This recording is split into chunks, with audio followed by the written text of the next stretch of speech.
since the start of events that occur. Okay, it says this. Let me read it as I say. Since the outbreak of the events that occurred during the match between the Moroccan national team and their Senegalese counterparts, which led to its suspension, the Royal Moroccan Football Federation has emphasized its commitment to expressing its position and its continued insistence on its demand for the strict application of the competition's regulations. The aim of this step was not to challenge the sporting performance, but rather to demand respect for the laws and ensure the integrity and fairness of the competition. Following the issuance of the CAF Disciplinary Committee's decision, which the Moroccan Football Federation had previously appealed, CAF acknowledged that the applicable and universally enforceable laws had not been respected. The Royal Moroccan Federation has always been committed to the laws governing the settlement of competition-related disputes within the applicable legal framework. It submitted its observations, participated in all sessions to which it was invited, and consistently sought to ensure respect for its rights and the rules that guarantee the proper and fair conduct of competitions. The decision will hopefully contribute to clarifying the regulations and bylaws applicable in similar cases and will enhance the credibility and organization of African football. The Royal Moroccan Federation affirms that it will continue to demand the strict and fair application of the laws governing all competitions in which it participates before continental and international bodies, and looks forward with confidence to upcoming sporting events, most notably the World Cup and the Women's Africa Cup of Nations next summer. Finally, the Royal Moroccan Football Federation expresses its appreciation to all the teams that participated in the Africa Cup of Nations held in Morocco, which marked a significant moment in the history of African football. Well, Nathan, that's quite a deep statement. There are a lot of ingredients in there. Now, the Moroccans seem to know something we don't know. Of course, they've seen the ruling. Of course, they made the appeal. And so they'll be coming from a place of knowledge and a place of having a lot of information that we may not have at the moment. Because when they speak about CAF acknowledge that the applicable and universally enforceable laws had not been respected, that's a huge statement, yeah? Yeah. That's a huge, it says a lot. So in the statement, they say CAF acknowledged that the applicable and universally enforceable laws had not been respected. So maybe in the decision that was arrived at by the committee, Sporty FM, this was, in a nutshell, what the appeals board concluded on. That was, they hadn't, or the CAF, the initial ruling did not take into consideration the rules of the competition. Yes, applicable and universally enforceable laws had not been respected. It's a huge statement. It is a huge statement. So which laws are these? Which internationally accepted enforceable laws are these? I don't know whether they are referring to so again the AFCON rules, but it raises several questions, and I think that those are the arguments that CAF will have to make before CAS, and the arguments that Senegal will have to make before CAS, because yes, the competition rules are quite clear. If you walk away, punishment. There's a punishment for it. But the question people have been asking, and I think it's a very fair question, is that, but the match was concluded, right? Now, if you look at the case of Wydad and Esperance in 2019, there was a definite action taken by the referee Gassama. Yeah. He actually blew for the end of the game after an hour when it was Wydad who refused to come back. Right. So in that case, weighed everything and then concluded the game because Wydad didn't come back. So from that point onwards, it was very straightforward to find a resolution because Wydad didn't come back. The game didn't continue. The referee ended it and declared it. By ending it, he had declared it a forfeit. And then ultimately, Esperance got awarded the CAF Champions League because Wydad forfeited. Yeah. But in this game, after 17 minutes, it resumed. Brahim Diaz played his penalty. He did miss the penalty. There was extra time. And then the Senegalese scored. And then everything was done. The referee blew the whistles. The game ended officially. Medals were handed out. A trophy was handed out. So CAF, before CAS, will have to explain what all of those things mean vis-a-vis Articles 82, 83, and 84. Consequence 84. The Senegalese will also look at everything that happened and say, the ref didn't stop the game. We came back. Did we walk off? We did walk off. Yes. But we came back. The game was completed. So the question will be, did that 17-minute delay meet the threshold of a forfeit? CAS will have to determine. And as we've seen, you said it in the morning, that CAS usually, when you bring a case, they'll tell you, go back and use your own rules. Let's look at the rules. Let's look at the rules. Your own competition regulations. Let's determine. Let's determine. So the ambiguous parts are, did the walk-off mean a forfeit? Sporty FM. Senegal came back. Does that fall anywhere within the law? Yes, again, yes. So coming back onto the pitch. What does it mean? What does it mean? So that's the to question. Continue the game. And to the point where the game was concluded and a trophy and all those things were handed out. But Nathan, let me ask you this. Has there been a situation where there has been a dispute on the pitch and a set of players leave the pitch, go into the dressing room? You know, apart from the AFCON, has there ever been a situation where that has happened? The players have come back onto the pitch and the game has continued? In terms of a dispute, I can't seem to remember. There have been pauses in games that we know. But players have stayed on the pitch. Yes. Sometimes they leave maybe for security. You know, like, for example, when there's a thunderstorm, I've seen cases where bees have attacked players or there's some unruly Those ones are... but in terms of we are upset over a disagreement, and then we go... I'm going through my memory. I've been thinking hard. I'm like, so that occurrence, you leave the pitch, go into the dressing room, come back to play. Is this something that should happen in a football game? If you want my personal opinion, no. If you have a problem on the pitch, a referee takes a decision you disagree with, stay on. You can register your protest, right? You can be on the pitch, register your protest, say why that decision. Thankfully, these days, there's VAR. So even if the referee makes a decision, he can be prompted to go and have another look, right? And I'm happy VAR exists to clear some of these things, because assuming a referee doesn't have the chance to make a decision. I'll give you an example. A few weeks ago in the Ghana Premier League. Yeah. Which game was it? Was it Midiama and Bechem? Was it Midiama and Nations? Whoever remembers, please jog our memory. What happened in the game? There was a goal that was scored. And I think... was it a goal? The Midiama is it Midiama? Somebody ran onto the... And you even with the phone. With the phone. Yes. To show the referee. To show the referee that this is what had happened. So, thank God there's VAR, that if there's a wrong decision, somebody else sees and prompts the referee. Okay. So, back to the question. I'm going through my memory. I'm really struggling to see or to remember any incident where players went into the dressing room because of a dispute and came back to finish the game. All I have seen is that when players leave and come back, it's usually maybe there's a security reason, rain, something. So the ref says, everybody get off the pitch. And when times are fine, we come back. That is at the instance of the referee. That's at the instance right of the referee. So the game you're talking about, Vision Midiama at Ajay. Very good. Yeah. I think it was referee Hansen who was giving the full he was giving the thing. So you see, Nathan, I'm asking you this because, again, when you look at this matter and you look at that single incident of the Senegalese leaving the pitch. Yes. And that leaving the pitch has been described in so many ways. That's what it's a walk-off and the consequence is a forfeiture.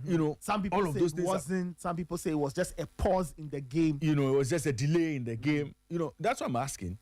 Is it right in any football game for players to walk off, go into the tunnel, only to be appealed to return. That's what I'm saying. That and so what should the referee have done under the circumstances? I think personally, the referee missed a trick by not ending the game. Again, Nathan, personally, I think the referee looked at the magnitude of the game and decided but it's a cup final. This is the AFCON final, for God's sake. I can't decide a game under such circumstances. Okay. I would possibly. There's a FIFA president up there, dignitaries up there. Everybody's appealing to me. Oh, let me know. And they'll come back and play. Let's continue. Let's finish it. I'm sure the referee was dealing with his own pressure when he was standing there. I'm sure. I mean, we are just conjecturing at this point. But yes. I'm sure he was also thinking about so many things and not the law. Yeah, but Ray, you see, but in not applying, even if it crossed his mind, yes, he would look at the aftermath of the game and what would be said. Fair point. And it will be on him. No problem. But you see, you are the referee. You have the power. Sporty FM. In the 4 lines, right? You have the power to determine what happens. I know it's a huge responsibility, but you have the power to determine. So I think, look, hindsight is always 20/20. We can look back now and say, oh, the referee should have done A, B, C, and D. In the heat of the moment, I don't know what the referee was thinking about. But that is where... He definitely will be thinking of saving an AFCON final. No problem. But you see, that is where sometimes... That's why the success of the football match is not only hanging on the referee. The referee takes a large chunk of it, but there are other people who are there to ensure. Fourth officials. Yeah. Match commissioners. General coordinators. So, at that point, why didn't anybody quickly look at the rule book and say, okay, this has happened. This is a decision we take here and now. We own the decision, and then we see what happens going forward. The other gray area will be, for example, if another incident like this repeats itself, people talk about the threshold. What should be the threshold? Is it if you leave the pitch for 10 minutes, we forfeit? No, is it 15? No, I think... Is it 30 minutes? Is it 1 hour? You see, Nathan, when you are sent off, when you are given a red card, you are not allowed anywhere around the technical area. Yes, so you are in the dressing room. So your game has come to an end. Yes. That's for a sending off. Yes. When you decide to leave the pitch, yes, without authorization from the referee, yes, you have ended your game. Okay. You've gone into the dressing room. True. It means you don't want to take part in the game anymore. So you say that left. The moment you go, the moment you walk off the pitch, not at the instance of the referee, yes, but because you are angry, you're upset, you are not satisfied with the decision, and so you've left the pitch and you've gone into the dressing room. It means that you have ended your game. No problem. So is that your interpretation? Yeah, that's what I'm saying. It's my understanding. That's how I understand it. So again, that's same way. If you are sent off, you are not given the chance to go and sit in the technical. Yeah. I mean, you are done. Go and take a shower. And the moment you leave the pitch, first time you leave the pitch will be when the referee whistles for halftime. Go back to the dressing room. Again, that is at the instance of the referee. Yes. You come back because you know you have to come back after 15 minutes. The referee starts the game. The next time you take a decision to leave the pitch, go back into the dressing room without authorization, you've committed a huge offense. No problem. But that's why I'm saying that the laws will have to be clearer. And I think that is what CAF will have to answer to CAS to clear the gray area. This is what I think. I don't know what will be said at CAS. Yeah. I don't know the case Senegal will present. And I'm sure they'll try and present a very strong watertight case. They have to. Of course. They have to do it. They have no choice. They have no choice than to present a strong case. The same thing for CAF. What I think will happen is that when everything settles, I have a feeling that there will be a revision of the rules. I have a funny feeling that there will be more clarity on the rules, more clarity on the punishment, so that the next time somebody attempts something like this, we all know and there won't be any debates. You get it? Yeah. And I think it is the ambiguity that leads to people taking several stances which are logically very correct. Yeah. If you listen to all the arguments, of course. Right? If you listen to all the arguments make a lot of sense. It is the clarity in terms of the law that will take away all the gray areas, and then we'll be very certain that going forward, if somebody repeats such an action, we'll know what to do. I've always maintained, Sporty FM. right? I've always maintained that. I still say that what Senegal did was wrong. Mm-hmm. Walking off the pitch was a bad idea. Right? Mm-hmm. And I think CAF should have handed out a different punishment. And that's why I think CAF looked at it, the disciplinary committee looked at it and said, well, I mean, yes, they worked well. Of course, there's culpability in there. Yes. So let's punish them this way. You see, taking the trophy away. No, I mean, the earlier the first one, what did they give? So they give them a was $600,000 fine. Yes. The coach was fined. I think the Senegal. So coach had to take a ban and all. So in the mind of the disciplinary committee, they had done enough.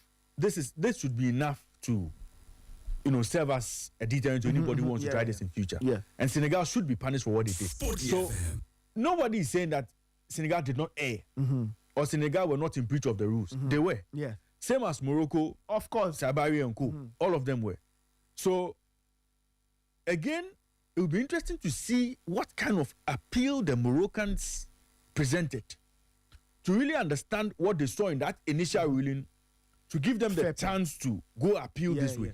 Yeah, you're right. We would all need to know the basis on which CAF came to the conclusion that taking the trophy away from Senegal was the way to go.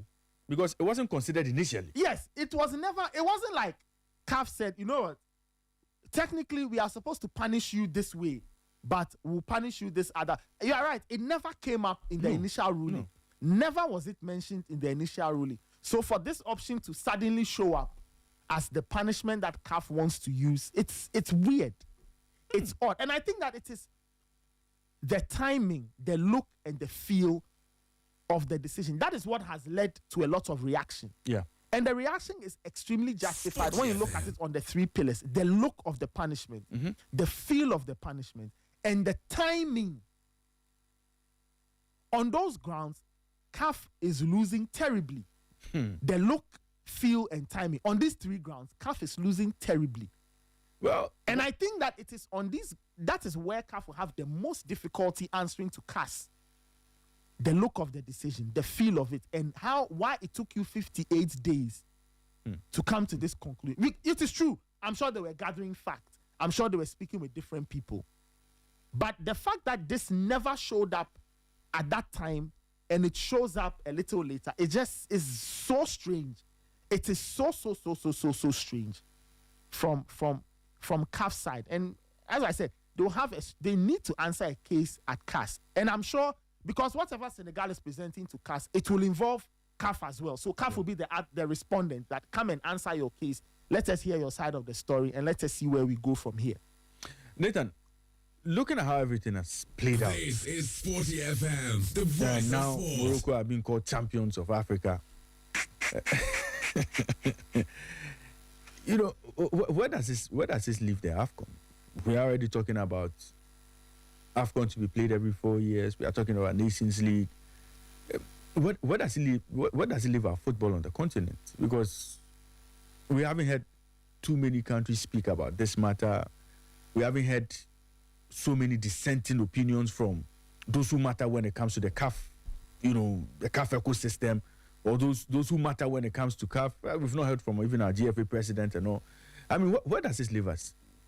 Would CAF look credible moving on when it comes to hosting any other competition whatsoever? Well, as I said, as for CAF's reputation there, it has taken a battery. A big hit. So it is up to CAF to clean house and ensure that the AFCONs that will be played or the competitions that will be played will be done without question.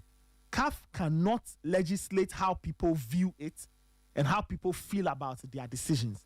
Right now, all CAF can do is bring clarity to their rules and ensure that when incidents happen, they respond quickly and clearly in terms of the rules and the corresponding punishments. As for the future of African football, the AFCON will still be played. I don't think the AFCON will be stopped. It will still be played.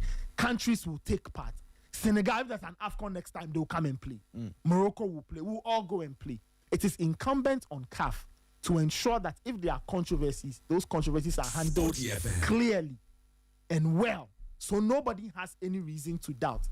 CAF has to get from the red side of the publicity or credibility number line and go to the positive side. It is now facing a deficit. And CAF is the only body that can wash itself and clean itself. There's a lot of work for CAF to do. Well, talking about cleaning itself, the president of CAF, Patrice Motsepe, has tried to offer a bit of explanation, or he's tried to defend the decision taken by the appeals board. Let's listen to the CAF president for the next 6 minutes. I'll come back to you and ask you what you make of what the CAF president has said. If you're in agreement, if you're in disagreement, I'll open the phone line to share your thoughts with me. But Nathan, when we come back, you'd explain a bit of what he said. For us to let's try to understand what he's trying to say, the point he's trying to make. Okay. And then we'll try to see where CAF sits in all of this. You know, what CAF is thinking after taking this decision. Let's listen to the CAF president Sporty FM speak on the decision that was taken by the appeals board concerning Senegal being stripped of the AFCON title and new champions, Morocco, declared. I've been informed of the ruling by the CAF appeals board concerning the appeal by Morocco relating to the AFCON Morocco 2025 final match. And I previously expressed my extreme disappointment with the incidences that took place at the final match. And the important thing of what happened on that final match is it undermines the good work that CAF has done over many, many years to ensure that that there's integrity, that there's respect, that there's ethics, that there's governance, as well as credibility of the results of our football matches. The occurrences, those incidences at the final match of the AFCON Morocco exposes is the work that we are still dealing with concerning the suspicion and distrust. It's a legacy issue. When I became president, one of the major concerns was the impartiality, the independence, and the respect of referees and match commissioners. And a lot of good work has been done, but there continues to be suspicion because it's a legacy issue. It's something that has been there for many, many years, and we consistently deal with that because that's critically important. Another important matter that these incidences at the final match brought to the fore is the independence and the respect of our judicial bodies. In choosing the members of our judicial bodies, we followed a different path, different from what had been the case before. We invited each member association and we invited every zone, the 6 regional areas or the 6 zones in CAF, to give us names of respected judges and respected lawyers, because it is important that the decisions of our disciplinary board, the CAF disciplinary board, and the decisions of the CAF appeals board is viewed with the respect and integrity that's very important to us. So if you look at the composition of those bodies, they reflect some of the most respected lawyers and judges on the continent. And but we will still have to deal with this, with the perceptions and the concerns about the integrity. It's an ongoing issue. We are very clear at CAF that we are enormously committed to ensure that not only in terms of what we do, because we've implemented best practices. We've identified judges and lawyers from every region, from every zone, from the 54 countries in Africa, to make sure that these are people who have integrity and have a track record. And partly the independence is reflected by the decisions that were taken by the two bodies. The CAF disciplinary board took one decision. The CAF appeals board took a totally different position. And I'm told that that Senegal is going to appeal, which is very important. Every one of the 54 nations in Africa have a right to pursue their appeals and their advance interests, not only at the highest level in Africa, in CAF, but also the highest body, which is the CAS. And we will adhere and respect the decision that's taken at the highest level. A critical factor is that not a single country in Africa will be treated in a manner that is more preferential or more advantageous or more favorable than any other country on the African continent. We take what has happened at the final match in Morocco during the AFCON, the Total Energies CAF Morocco 2025. We take it very, very seriously. And we have already started with very important steps to make sure that those areas which have been identified as deficiencies and where there's need for improvement, that the necessary resolutions are passed. We have very high standards that we set for ourselves.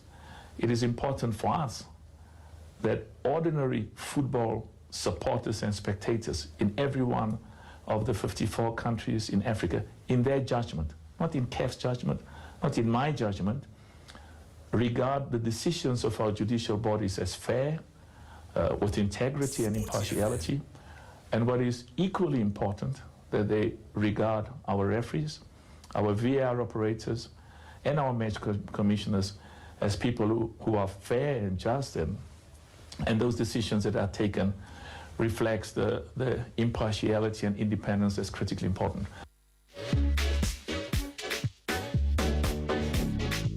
And that was the voice of CAF President Patrice Motsepe.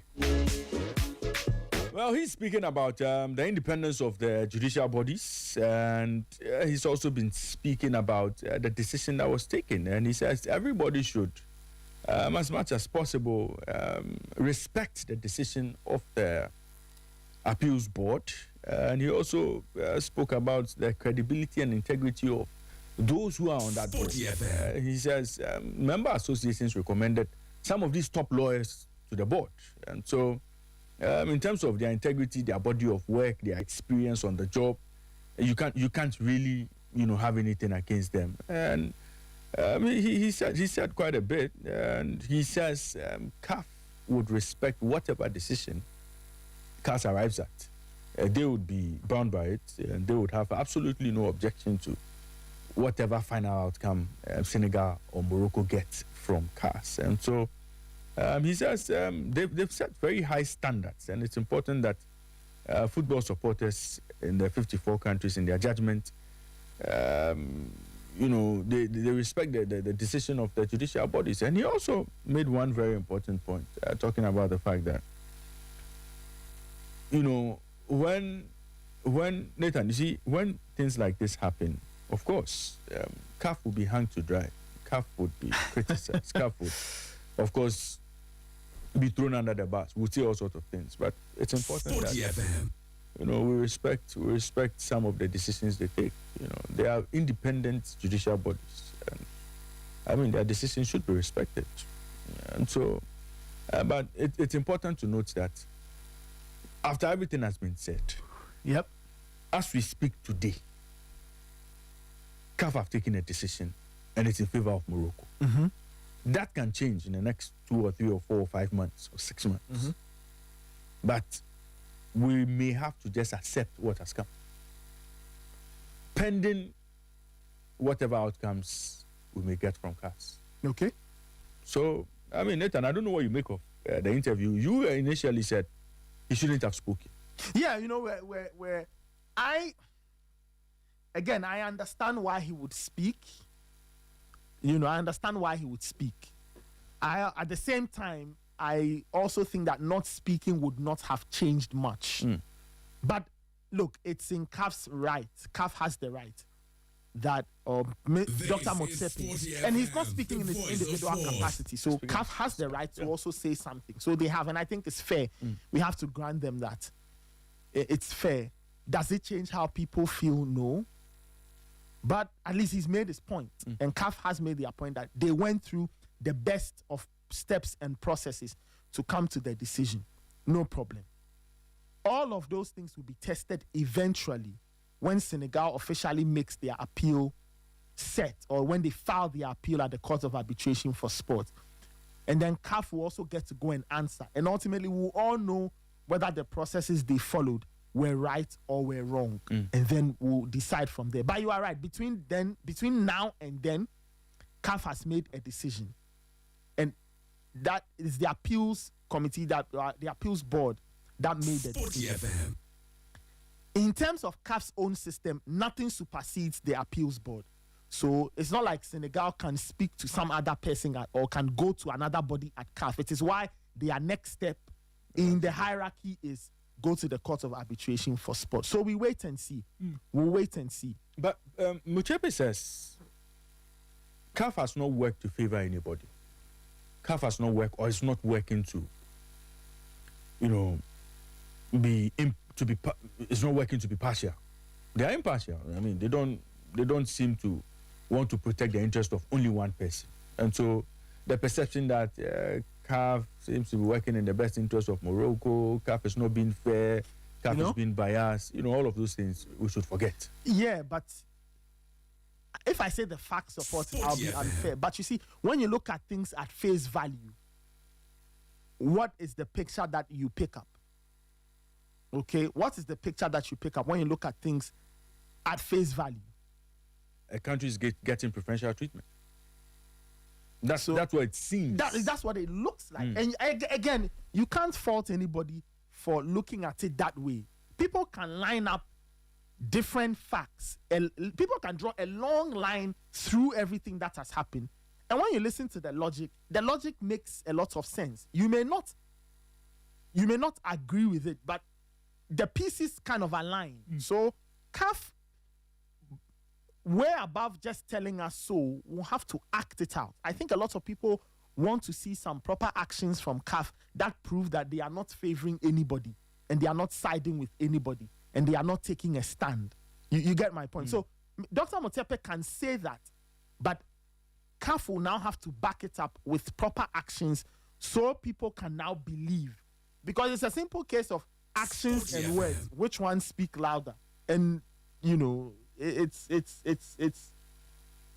a very, very, very tough time for CAF, but CAF is the only person that can, or the only entity that can repair its image. No other person can clean CAF's image except CAF itself.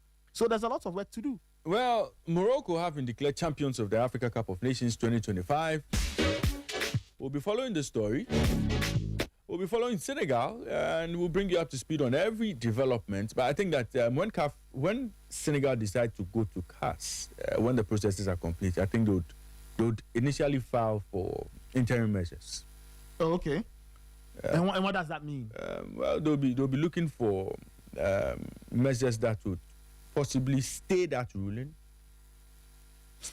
from CAF, the appeals board. They would want to stay that decision first, pending the outcome of the full trial. Okay, so in simple English, what would it mean? Because as of today, they'll be chasing a stay of execution. Okay, so as of today, Morocco are champions of Africa. Absolutely. Now, assuming there's that stay of execution, does it mean that we can't call them champions of Africa? So there would be an order to suspend or hold that ruling. So that ruling won't go into execution. So until... But has it been executed now? Oh, of course. Yes, it has. It has. So if you check everything about AFCON 2025, it's Morocco first, Senegal runners up. And so, so once that order comes, CAF maybe in fact, they because they would also make a case to challenge us, to challenge why there shouldn't be a stay of execution. Okay, but once that falls through and it actually goes in favor of Senegal, you may have to reverse the status quo. You may have to go back to the status quo and have Senegal crowned as champions, pending the outcome of the case.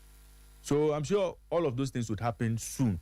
And once the initial cases are heard and a decision is taken, then I'm sure it would bring some calm, and I'm sure everybody will say, oh yes, cause but I'm sure that's what's going to happen. I'm sure Senegal may be successful with that stay, and then we'll see how everything unfolds. But knowing CAS, I mean, they can surprise you sometimes too. They can say, well, let it stay as it is until the final determination of the matter. But we'll see how all of that plays out. You are still live on Sporty Breakfast, live on Sporty 106.1 in Accra, 102.5 in Takoradi, and 91.3 in Kumasi. Hey, what else? Should we hear from our listeners? Maybe our listeners want to share some thoughts with us, especially after listening to Dr. Patrice Muchepe. Let's hear from our listeners. You can send a voice note as well. Send a voice note to WhatsApp number. Okay. Well, keep your text messages coming. 0542 571061 0542 571061, or give us a call on the same number 0542 571061. I think I have a caller on the line. Hello. Okay. Nathan, I think we'll get back onto the phone lines in a bit. But you can give us a call, 0542571061. Give us a call. Don't call us and come and insult CAF or anybody here. Just make your point. If you want to make a legal argument, make a legal argument. If you want to join the banter, if you want to congratulate Morocco for winning the AFCON title, you can congratulate them. You are free to do that. And if you want to criticize, I mean, do that responsibly. Let's be responsible this morning. I mean, some of these matters can be annoying. As difficult as it is, let's manage our emotions and then have a very civil conversation this morning. 0542 571061 0542 571061. Give us a call or send us a WhatsApp on 0542 571061. You can also call 0302 794805 0302 794805. Give us a call and let's get talking. But Nathan, yesterday I had another argument. Description of the ground where people were saying that people try to explain the ground to be you leaving the stadium. That's some meters away. I mean, there's been a lot of controversy. Some people refer to the ground as the space, the green playing surface with the lines. Some people say, oh no. The ground is not only the playing surface with the line, but it is the expanse of the entire thing called the stadium. Once you are out of the stadium, you are out of the ground. So that's that. I think that another key element in the case will be that the definition of the word ground. I think it will form a critical part of the ruling that CAS will give. Let me ask you. You speak a lot of French. Pitch and ground, are they the same in French? Again, context. Okay. Now, if you say pitch, even in English, the pitch refers to a specific place, doesn't it? The playing surface. Yeah. Some people argue that that's the ground. So that's what I'm saying. There's a gray area. So, what would the French call pitch? Pelouse. What would the French call ground? Again, that's the ground would be what? Stade? So again, because stade is stadium. Is it not the stade? Because some people refer to the stadium, that expanse, yes, stands, playing surface, dressing room, the entire thing as the ground, the match ground. Some people say no, it is the playing surface. That is it. All other parts. So Nathan, when we say the ground, the ground should be the playing area the four lines, the four borders that the players stay within. Yes. The technical area. Okay. Right up to the safe zone. So stands are not part. No, the stand will not be part of the dressing room is not part. Will not be part of the ground. I'm just saying, so stands are not part. No. Dressing room not part. No. So you say ground is playing surface technical area. Up to the start of the tunnel. So the start of the tunnel. So playing that's what they call the safe zone, or the safe zone is outside. Yeah, I think yeah. the So safe zone. Okay, up to where the tunnel, up to where a player disappears into the tunnel. That's the pitch. That's the ground. So is that our inner perimeter or the inner perimeter? So the ground will not only be the inner perimeter. Inner perimeter plus pitch. Where the inner perimeter is what? The technical area.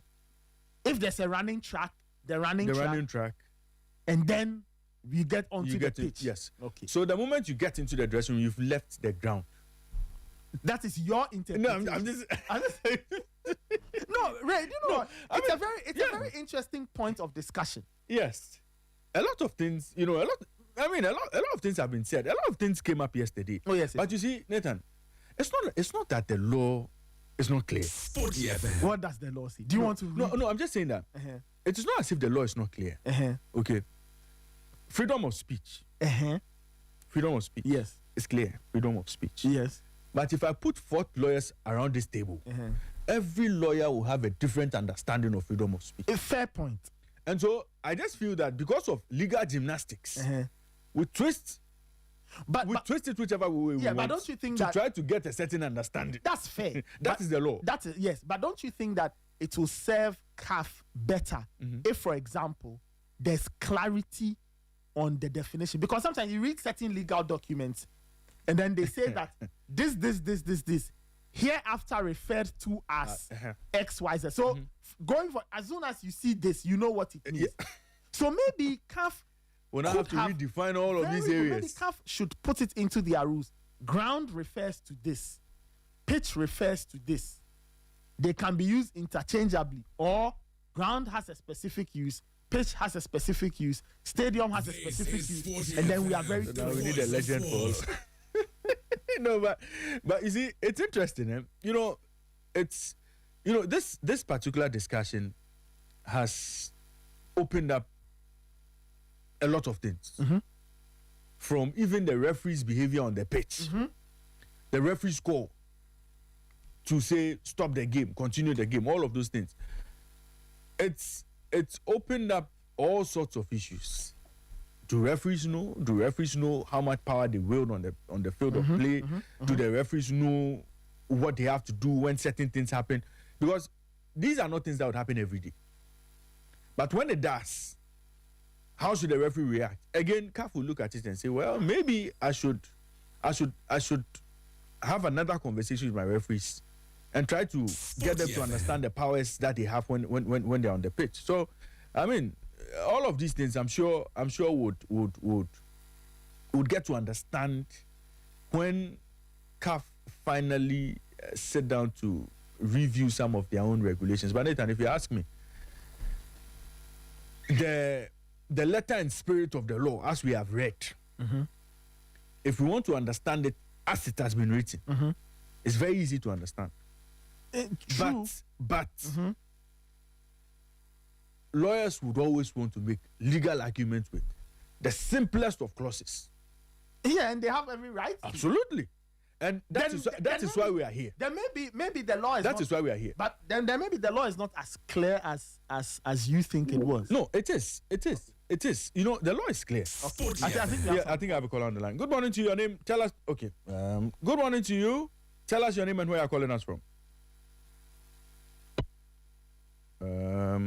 Okay. I think. Okay. Good morning to you. Tell us your name and where you're calling us from. Bonjour, Ray. Bonjour, ça va? Ça va bien, ça va toi? Ça va bien, merci. Qu'est-ce que tu fais aujourd'hui?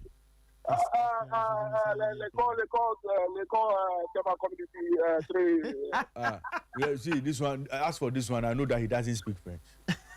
Because what I asked and the answer is giving me, They are two different things. And I said, one are different nearby. Did you sign up? Did you sign me up to FX? One are different nearby. They are calling from Tema Community today. I hear you. Let's hear you this morning. Ray, you see, what the guy did on that day? It's the big thing that everybody do know. See, we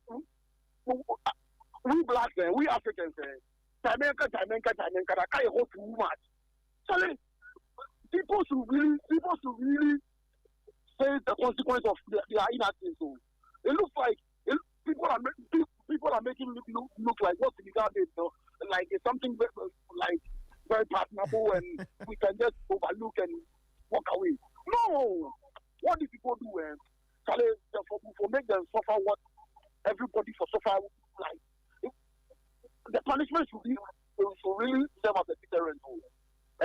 And apart from being stripped of the like the trophy, where I think they should be banned for, like, especially their coach. He should serve about 20 years banned from AFCON. Charlie, we are playing with. I've not seen this thing before.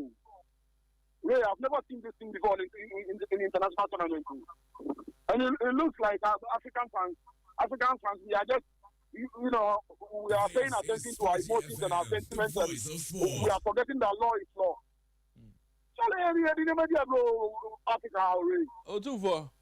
Thank you very much. Thank you very much for sharing your thoughts with us. Thank you too, Ray, Charlie. Right. There's a message on the console, Nathan, if you can help me with that. Yes.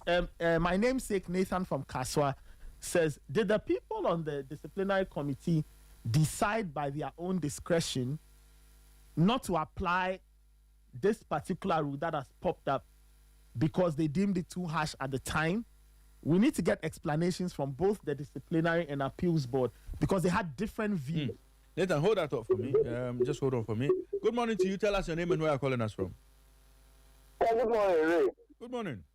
Good morning to Nathan as well. Hello, Matadeo. Right, Anubio, let's hear you. Sporty FM.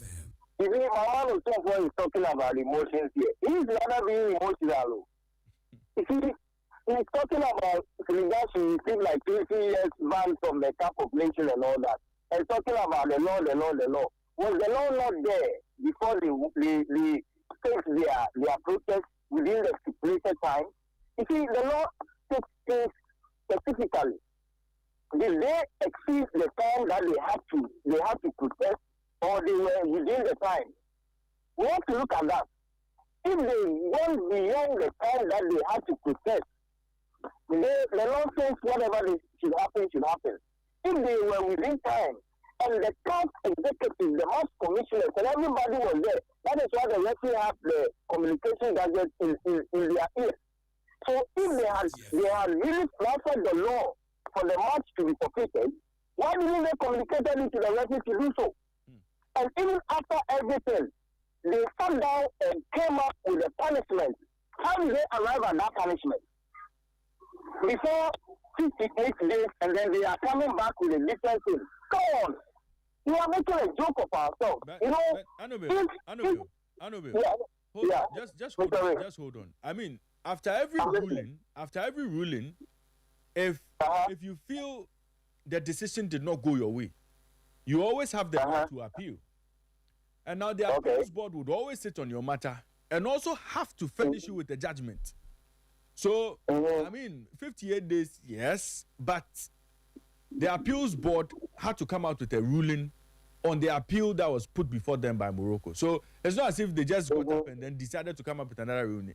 This appeals board came up with a ruling based on the appeal the Moroccans submitted or put before them. Of course, we all understand that.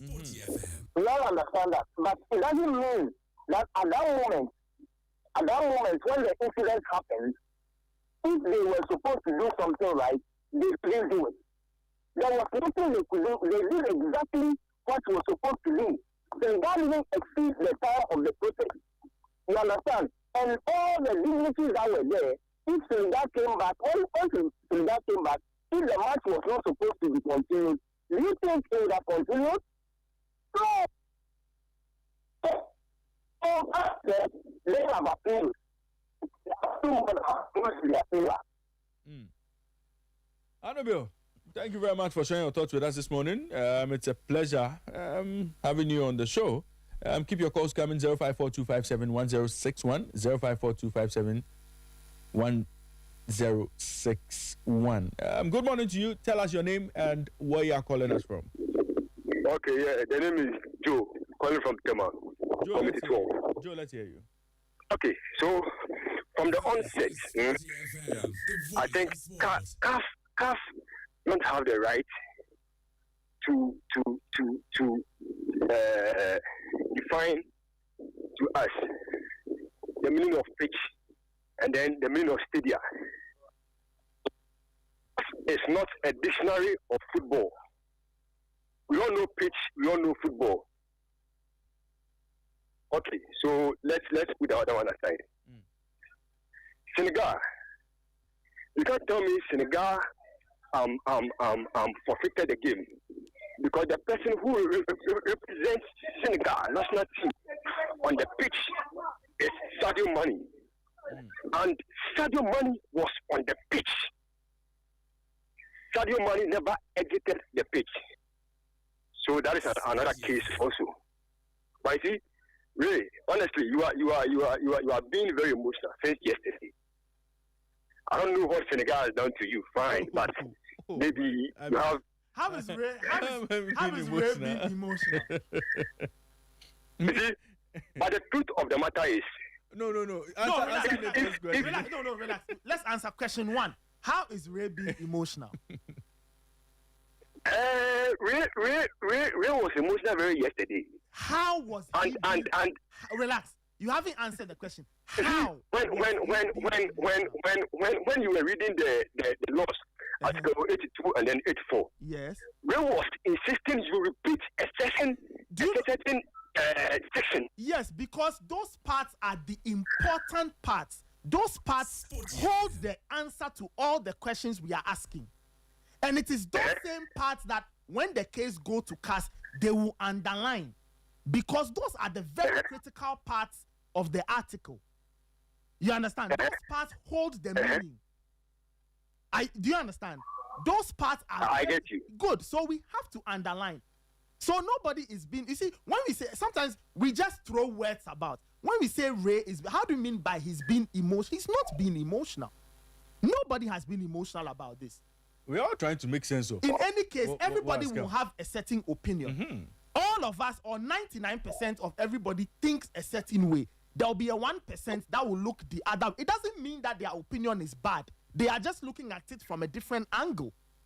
Yeah. Okay. Mm-hmm.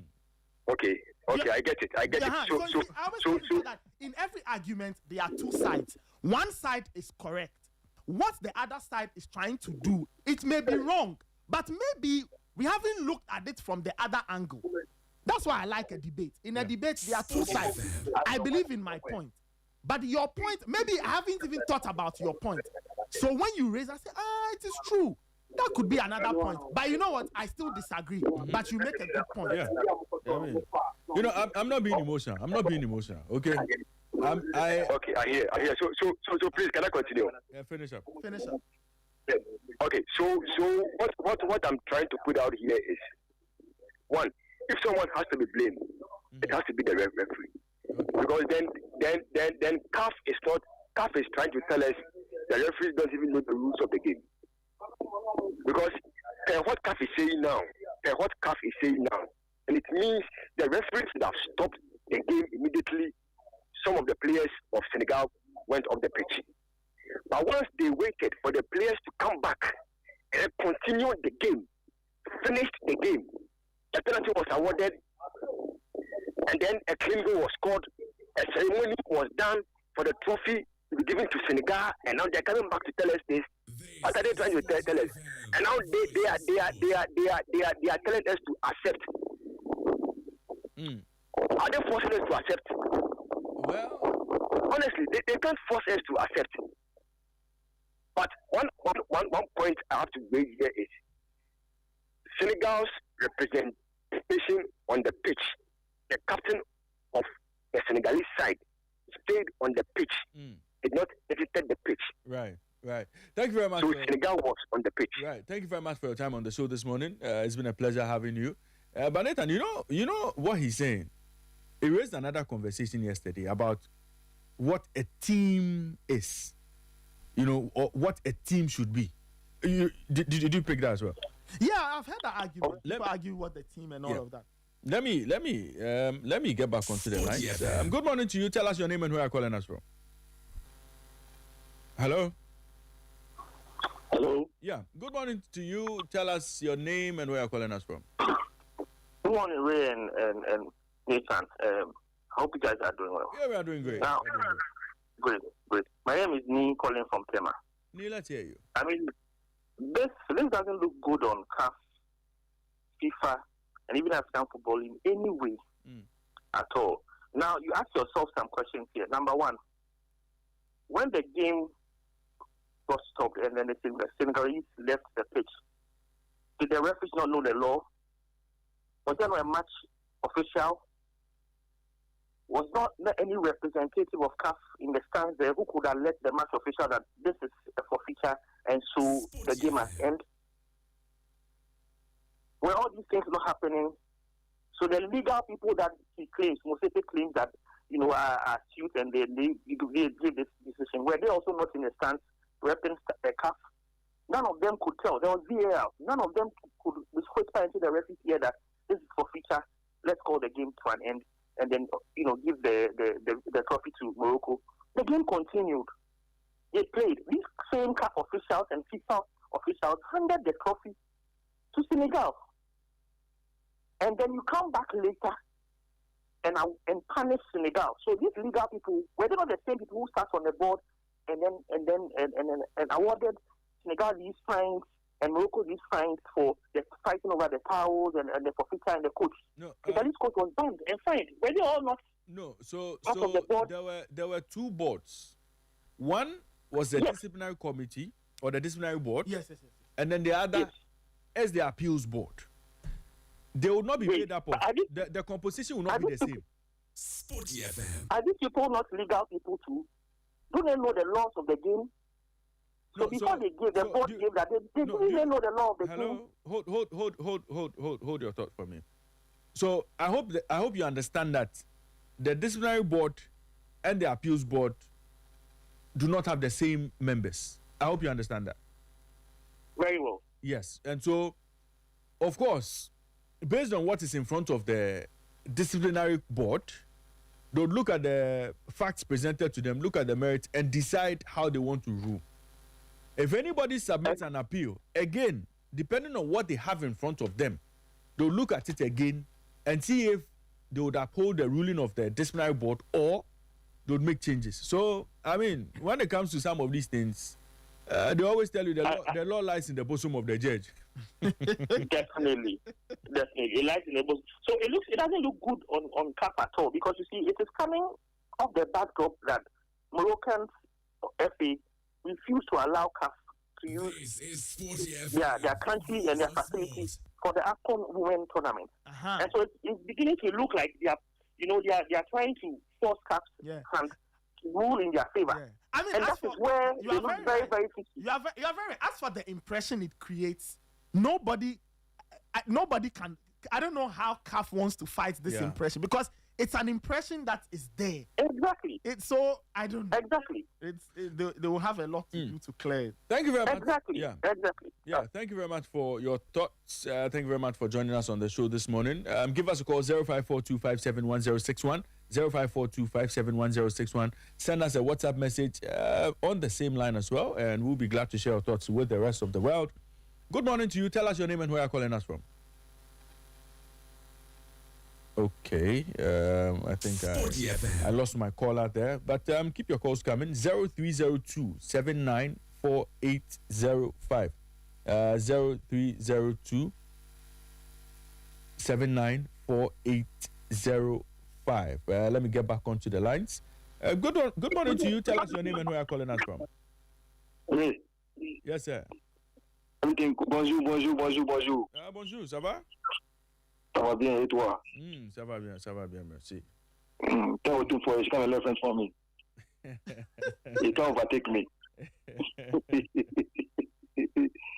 And please, I want to ask this a simple question. Okay. So you said that the disciplinary committee, like they came out with the first ruling. Mm-hmm. So when they bring out the ruling, didn't they watch into the how do you call it, the law before they made that decision? Because I'm like, if that ruling they make, if it was to strip off Senegal the title, I don't think we'll get here. Hope you understand me. Yeah. So can you give me something about? You want to tell me something about that? Well, I mean, the disciplinary committee or the disciplinary board in their first ruling, they were clear that if I remember the article well, they said the case put before them did not meet the threshold of Article 84. I think that was the conclusion. I'm sure maybe when they looked at it, maybe they felt that it didn't meet the requirement of a walkover or a walkout or a forfeit. So they decided that, you know what, let's give out this punishment and then we move on. Because of what these judges are they football people? They are listen, professional. It's very serious. These judges are they football people? Because look at I don't think the CAF President doesn't know what was going on before the statement came out. You see, sometimes you have to just save your face. Mm-hmm. See, sometimes you have to just say the fact that the CAF President has to know the implications of what this will bring to the continent. Mm. You see, I don't know if these judges they know anything about football. They do. They do. Yeah, they do. Some of them know. But of course, but you see, Nathan, again, let's get this understanding. When you appoint a lawyer to any of these boards, he doesn't necessarily have to be a football person. Mm-hmm. This is Sporty FM. His work would be to interpret the law. Okay. Yeah, that's true. And make decisions. I understand you. So really, but sometimes, necessarily have to be a football. But sometimes you have to look at the football side. Sometimes, because see, if they knew this would be the outcome, like it will best out like this. Like, I don't think they have even got it out. Mm. You see, and for the how do you call it, Infantino and Mosepe to like. Is it that are you telling us that now the ceremony they had on the field was illegal, and he took part of it, and the how do you call it, the Super President went ahead to congratulate Senegal.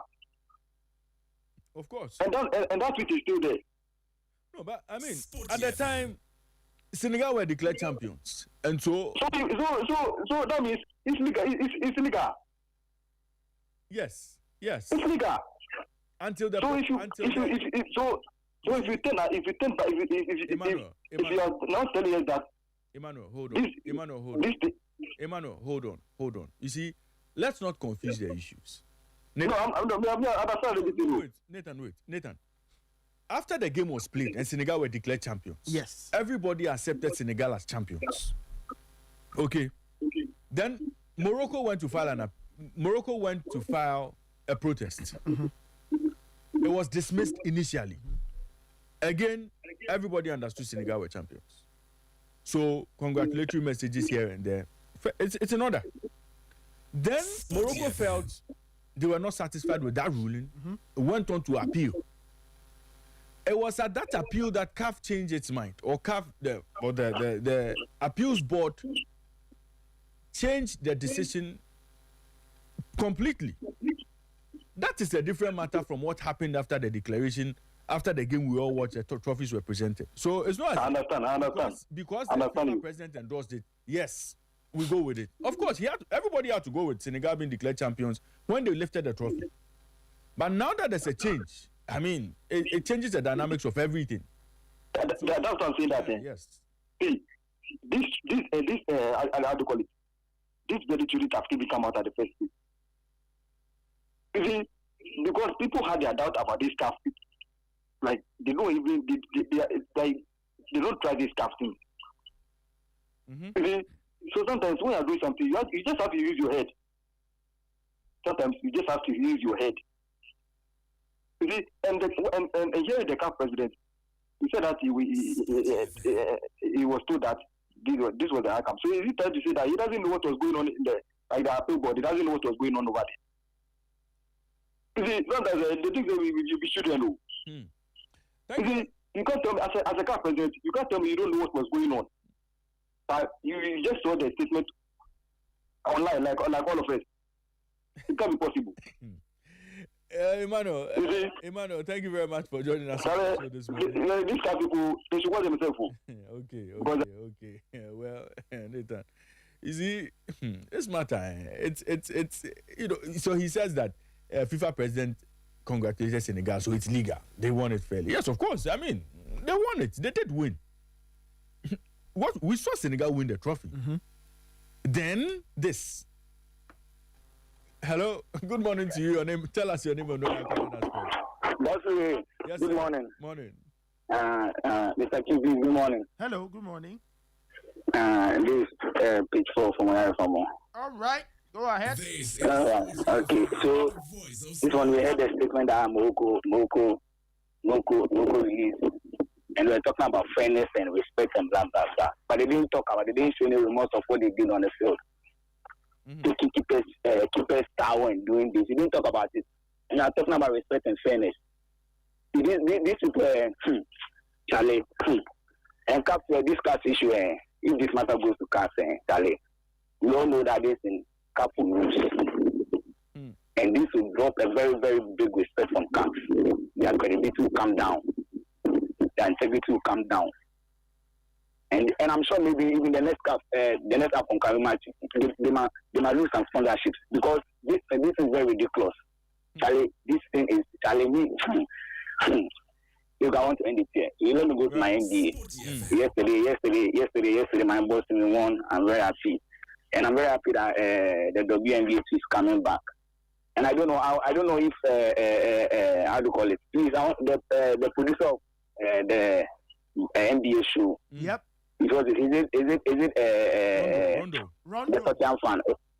Rondo is the producer. Rondo is the producer of the show. I don't know whether they have the calling segment for callers. Yes, they do. So yesterday I tried calling Charlie.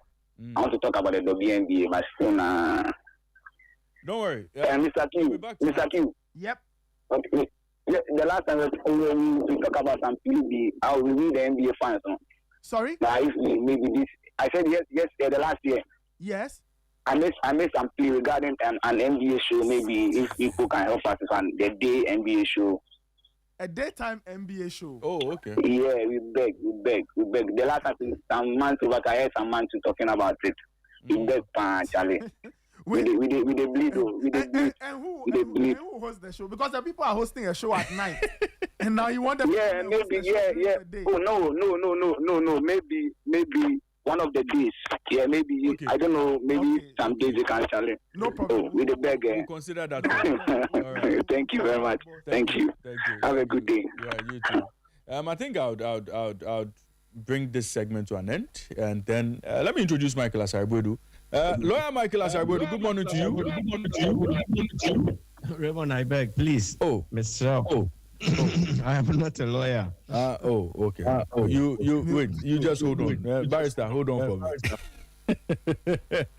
Good morning to you. Tell us your name and where you're calling us from. Yeah, good morning, Mr. Ray. Good morning, Mr. Nathan. Yep, good morning. I'm going to be calling from Ashama.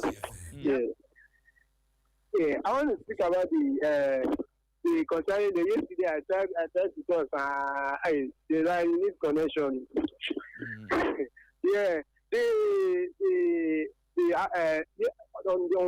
On Tuesday night, I felt like what killed our joy of celebrating Chelsea loss and Man City loss is that news that came out 10 minutes before the game ended. I mean, it just killed off everything. showed us everything. And right now, people are not talking about matches that happened the other day. They are talking about this CAF ruling of the thing. I mean, this is appalling to our football. I mean, to African football, it's not good to African football. Because I felt like if anything should have been, if the rule is the rule, and I can't fault Morocco for appealing because they showed that, yeah, truly, they know the rule. They know the rule for appealing.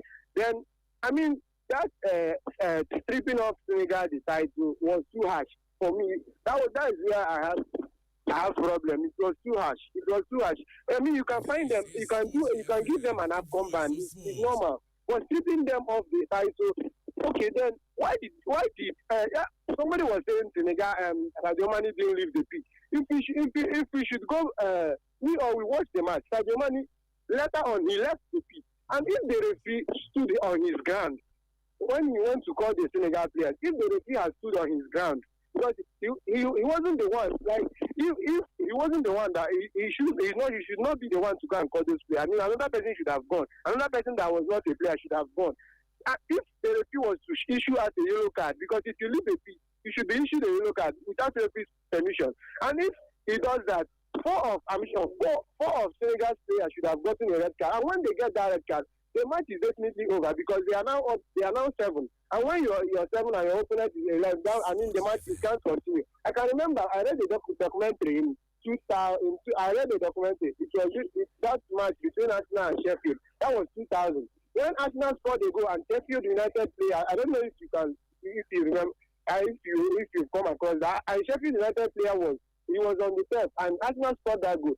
Sheffield United did not, like they said that they will not take the decision.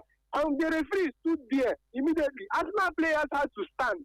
Sheffield United equalized that goal immediately. It was 1-1. The referee took the decision. Yes, the referee took the decision there and then.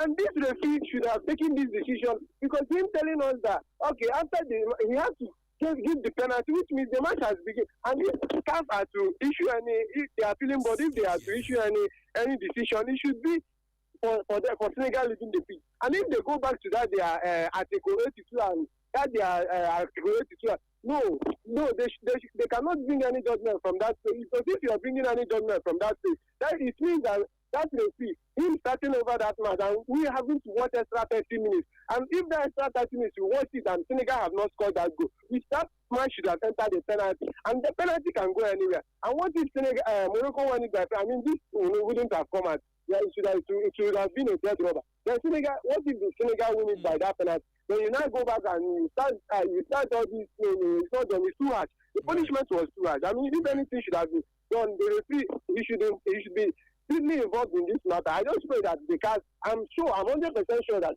CAF, the ruling will go in favor of Senegal because it's not done. This is like a fairy tale. I haven't seen some in my life before. I haven't seen some.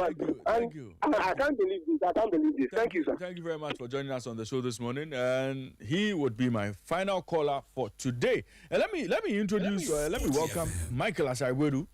He's the latest graduate from the Mauritania Law School. Why do you worry, Michael? Barrister, good morning to you. Good morning to you. Please, I beg you. Raymond Crade. Michael, good morning to you. Good morning, Raymond. It's good to have you on. Thank you, brother. Muchepe has spoke. Quick thoughts, and then we get into Champions League football.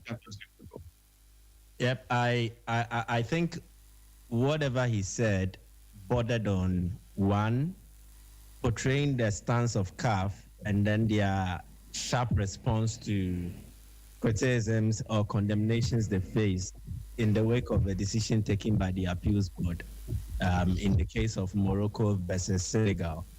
And clearly what he tried to portray was that CAF was not in any way interfering or manipulating the procedure and then the decisions of its judicial bodies, and as such they are independent.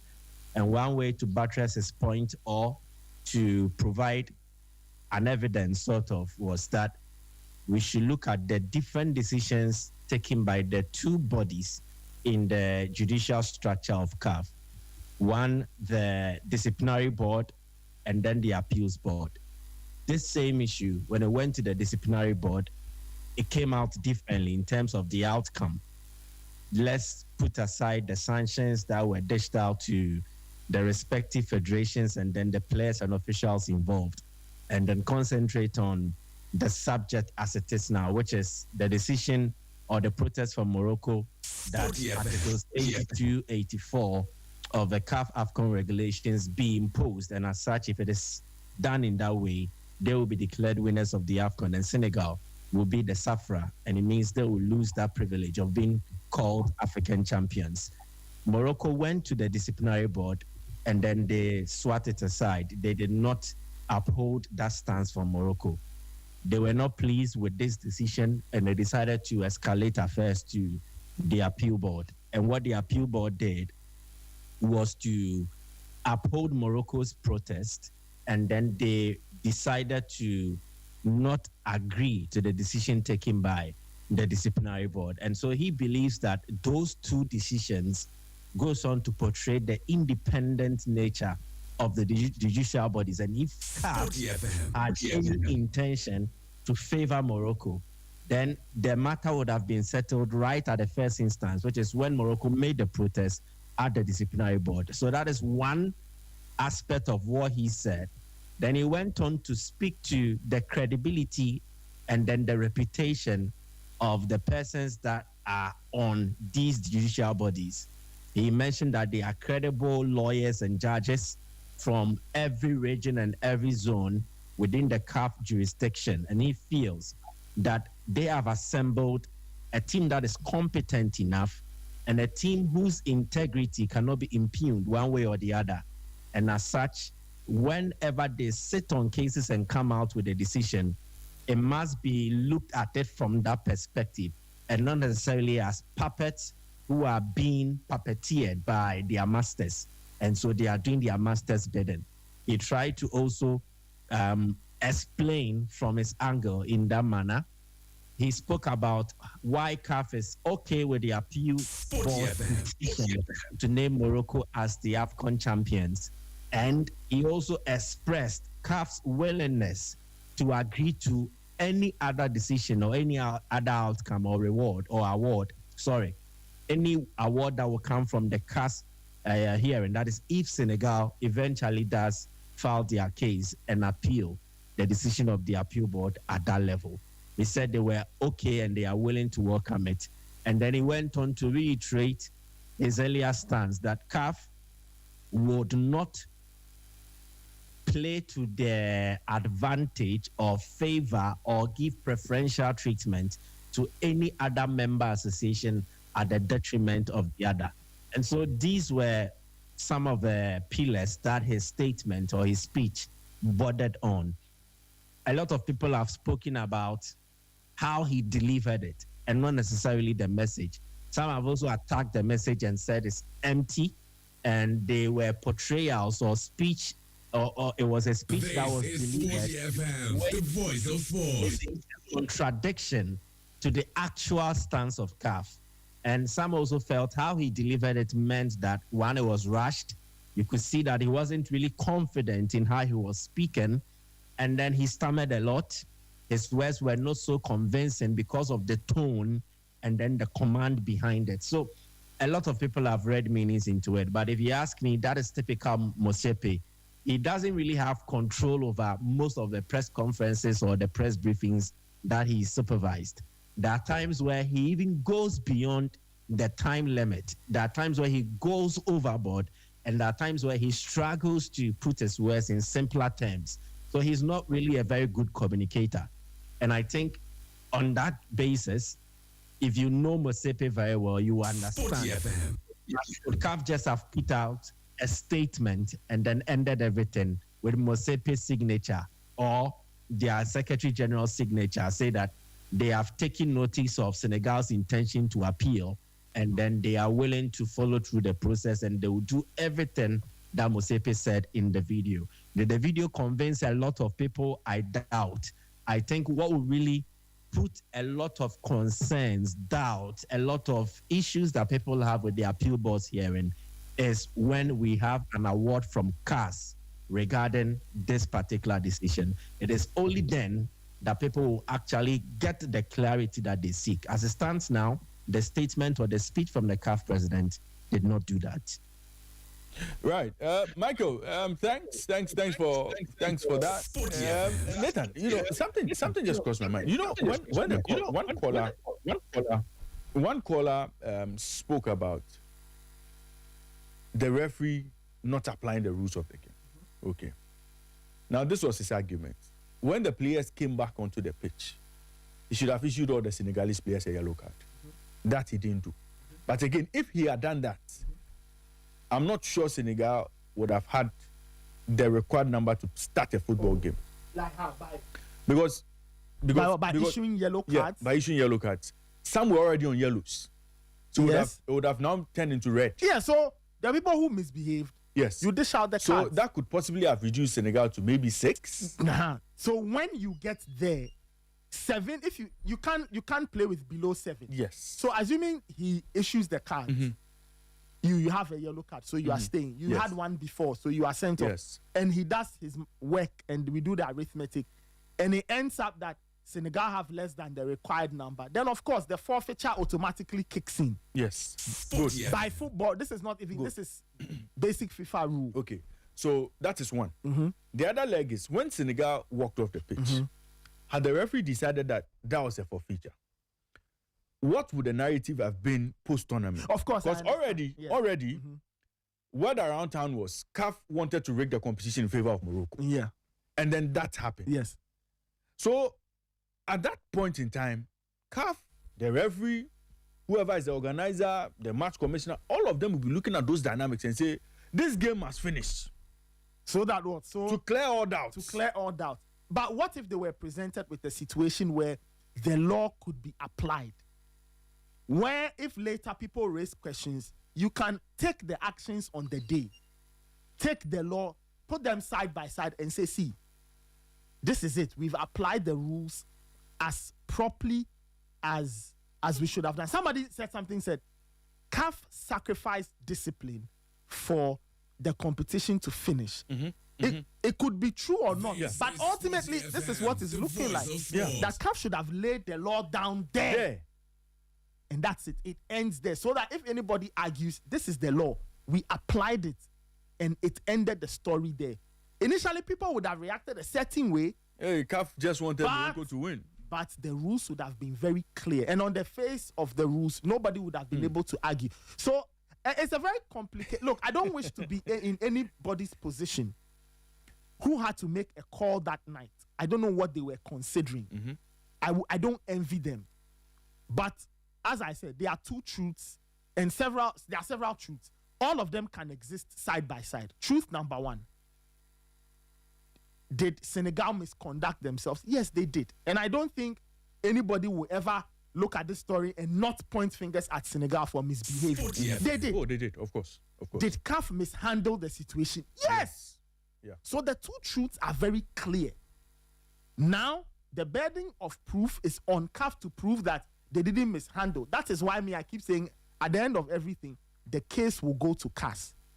CAS will determine. And after that point, that story ends. What CAF must do going forward is try to figure out what it can do in terms of the rules and regulation. Is there some fine-tuning that can be done to eliminate the ambiguity and the possible legal arguments? If yes, they should do it. If no, then maybe they should remind referees to go by the rules of the game. You have the power. Employ that power. Use it to determine the game, and we all move on from there. Sure. Well, time check. 10 minutes past 9. You're live on Sporty 106.1 in Accra, 102.5 in Takoradi, and 91.3 in Kumasi. This is Ghana's #1 sports morning show, Sporty Breakfast. Just going over everything that's happened over the last 48 hours. CAF declaring Morocco winners of AFCON. Patrice Motsepe, the president of CAF, speaking last night, telling us, well, let's accept the ruling that has come. He's open to Senegal going to CAS and then mounting another challenge there. and CAF would be bound by whatever decision CAF takes. And he says CAF is not working in the interest of anybody. CAF is not giving preferential treatment to any team, and CAF is indeed a fair body. Those are the words of Patrice Motsepe, not mine. And he actually believes that the members of the disciplinary board and the appeals board are lawyers where they are solved. I mean, top lawyers who were recommended by member associations as being people who understand the law very well. But Kosi Fiaka, he is listening to us, and on the point of Nathan, quick one, on the point of the lawyers who would be in charge of some of these bodies, being football people, Kosi says, well, the law has to be interpreted within a certain situational and institutional context. They must understand football. Well, that's coming from Kosi. He says, look, every lawyer who sits on some of these panels must understand football. It's a must. You agree with it? Well, they must understand the game, right? They must have a fair appreciation of the game. They must understand the nuance, the context, and then you add the law. Because you, even though there's the law, you are dealing with a certain niche area. So I think it's important that you understand some football and then you add the law. Right. Well, General, your concerns have been addressed. Yeah. So football people would always be at the helm of affairs when it comes to some of these matters. Yeah. But Michael, let's run away from CAF and all the other matters, and then deal with what happened last night in Europe. 23 goals were scored in 4 games. Liverpool made it to the quarterfinals of this season's Champions League.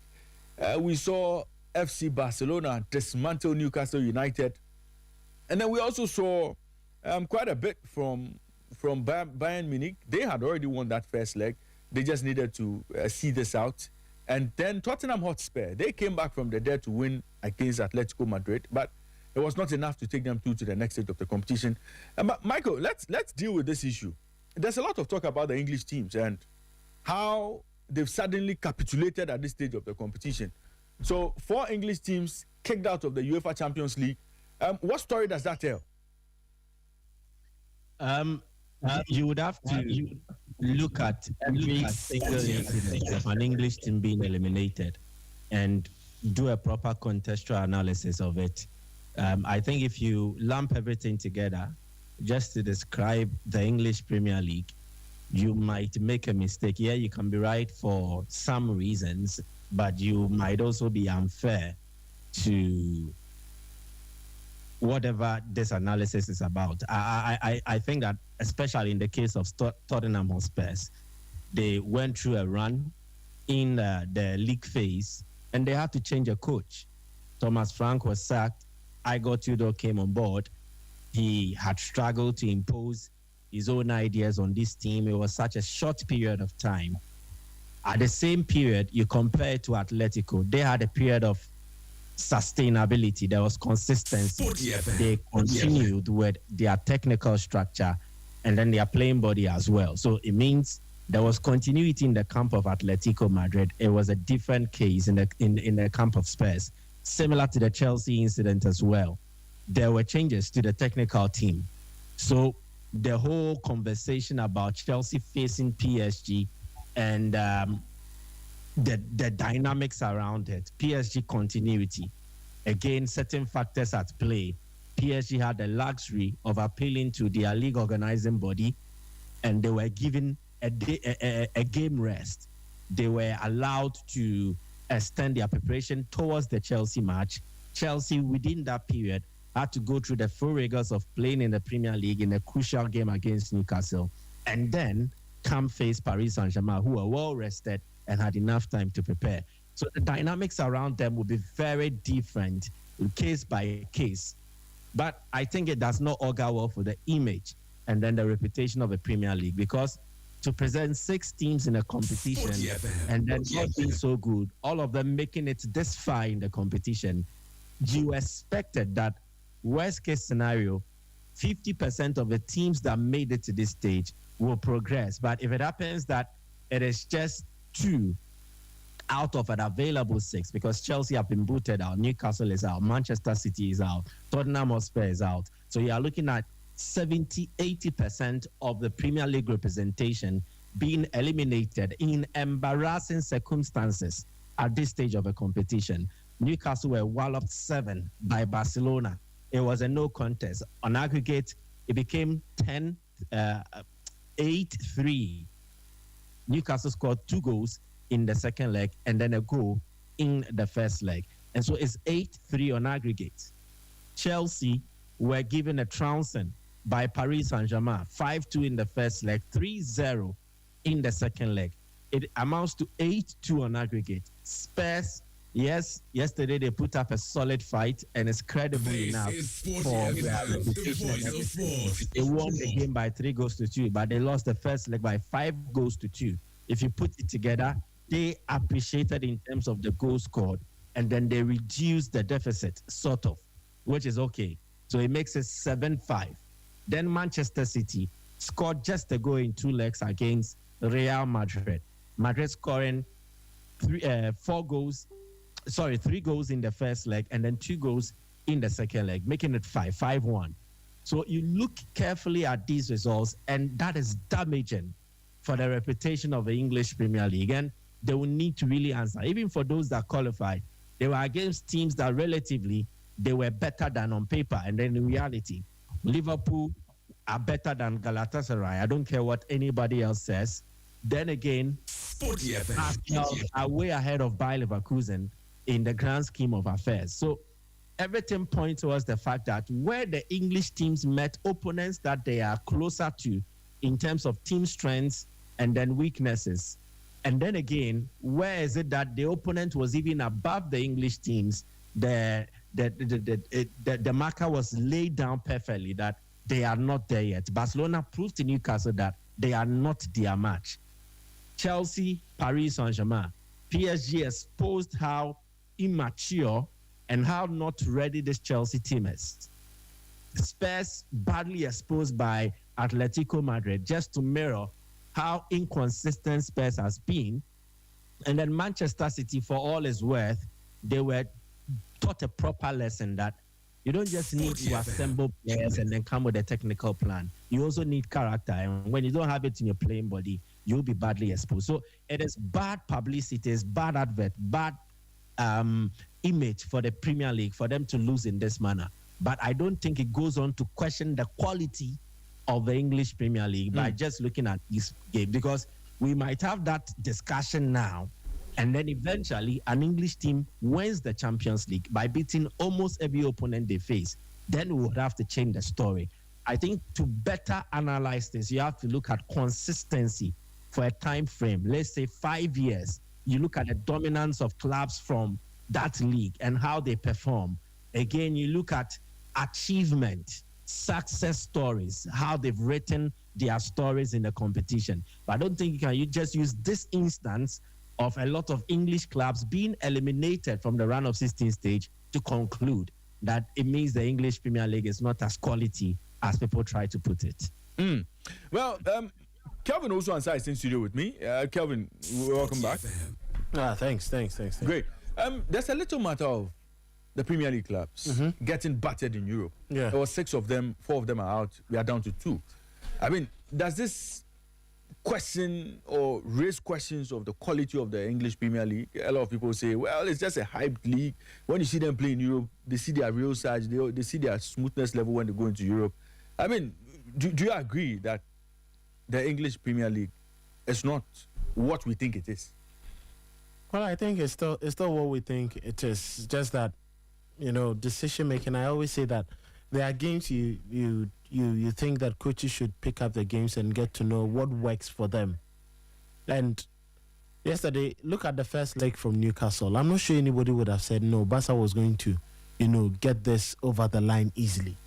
And especially when they went up twice and still Newcastle managed to get back. It took one silly decision.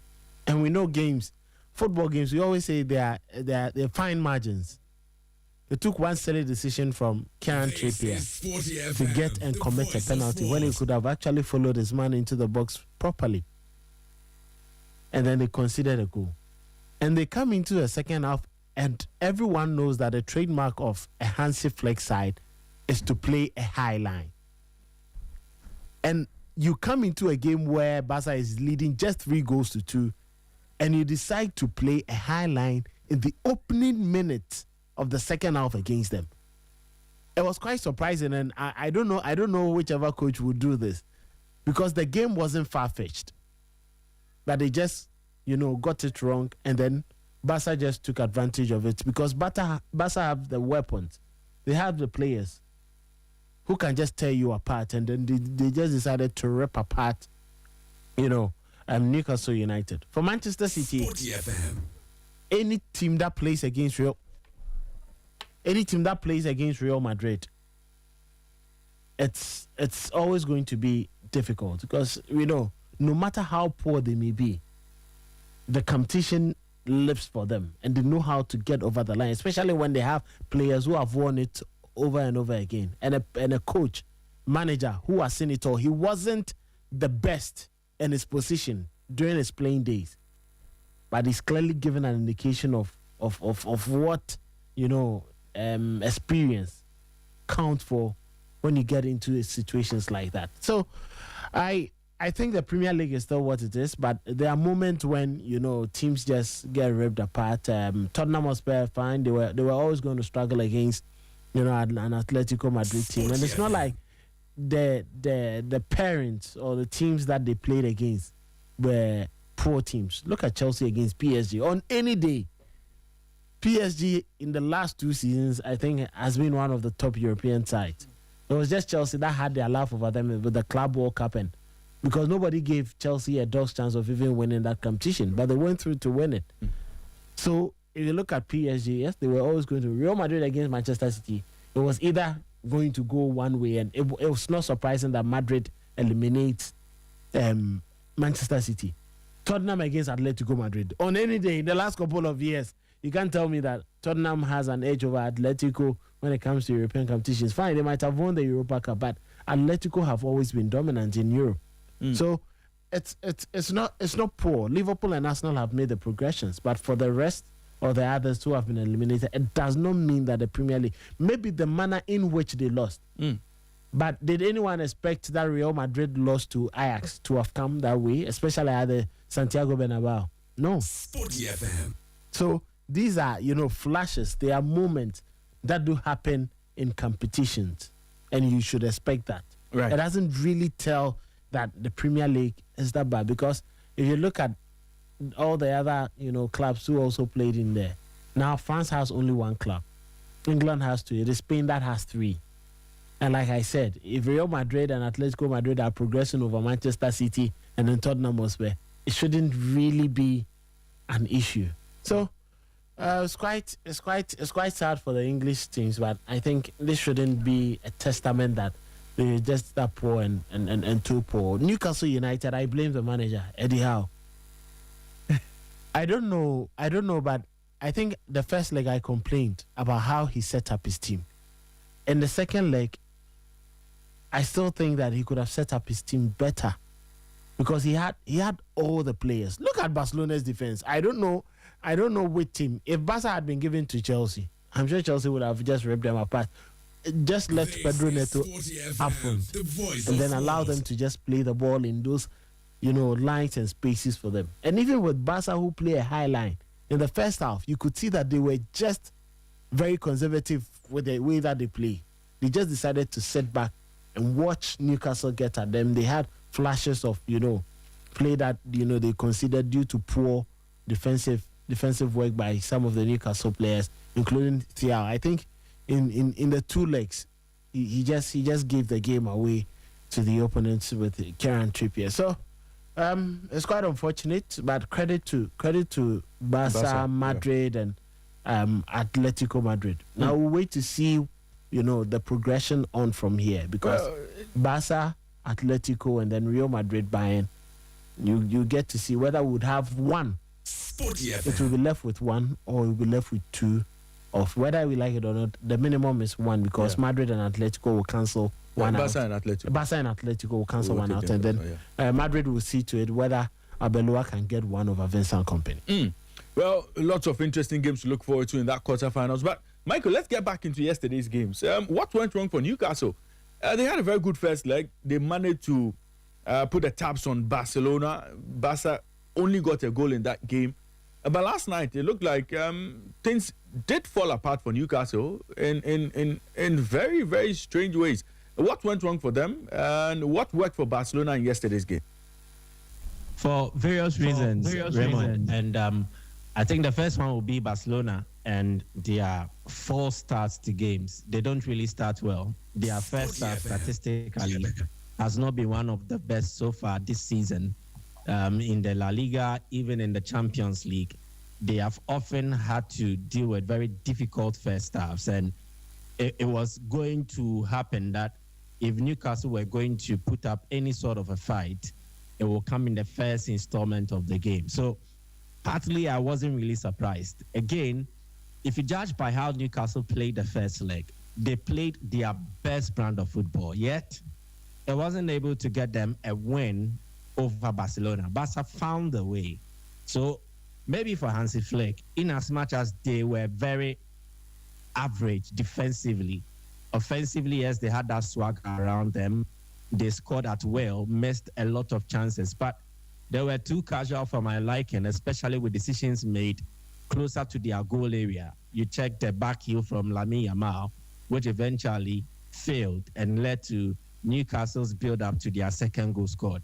All these things can be looked at, and then you can come to the agreement that Barcelona's start to games is not one of the best. And if Newcastle had a chance, it was in there. But even with that, the performance that Newcastle put up in the first half, Barca managed to take a first half lead. At halftime, they were leading by 3-2. And so if I am a Newcastle player, I know we are doing very well. We are playing above ourselves, but it is still not able to get you the results that you desire in a game like this. What it does is that it dents your confidence. It dents your belief. You don't really think you can do much. And one way or the other, psychologically, it gave Barcelona an edge over the Newcastle team as the two teams appeared on the pitch in the second half. Again, as I said for Barcelona, in terms of their first half, their second half is their forte. If they are down, they find a way to rescue themselves back into the game. I think you can count the number of games where they have failed to mount a comeback when they are down in the second half. They mostly remedy their situation in the second half of matches. So it was always going to come out like that when they entered that dressing room, Hansi Flick was going to right the wrongs from the technical point of view, and the players were going to say to themselves that they owed it to themselves and their fans that they needed a better performance. And so it wasn't really surprising that we saw how Barcelona played in the second half. And when they are in that mood, they are unplayable. Yes, they have their own defensive deficiencies, how much they are not so much capable in terms of defending. But when their offensive structure clicks to gear, when they show up, they are not they can't be stopped. And that is what we saw. Again, Newcastle had to tire out. I mentioned this prior to the first leg. If you observe the kind of games Newcastle has been playing in the lead up to leg 1, leg 2 of the games against Barcelona, you will know that at a point in time, their energy tank was going to run down, and then they were going to run on fumes at a certain point. And it happened in the second half. They just could not cope with the physicality, the intensity that Barcelona brought to the party. They just could not cope. Mentally, they were drained by the first half exertions and the failure to even be on level pegging with Barcelona at the close of the first half. Then, the moment Barcelona started scoring 4, it took anything hope or belief from them.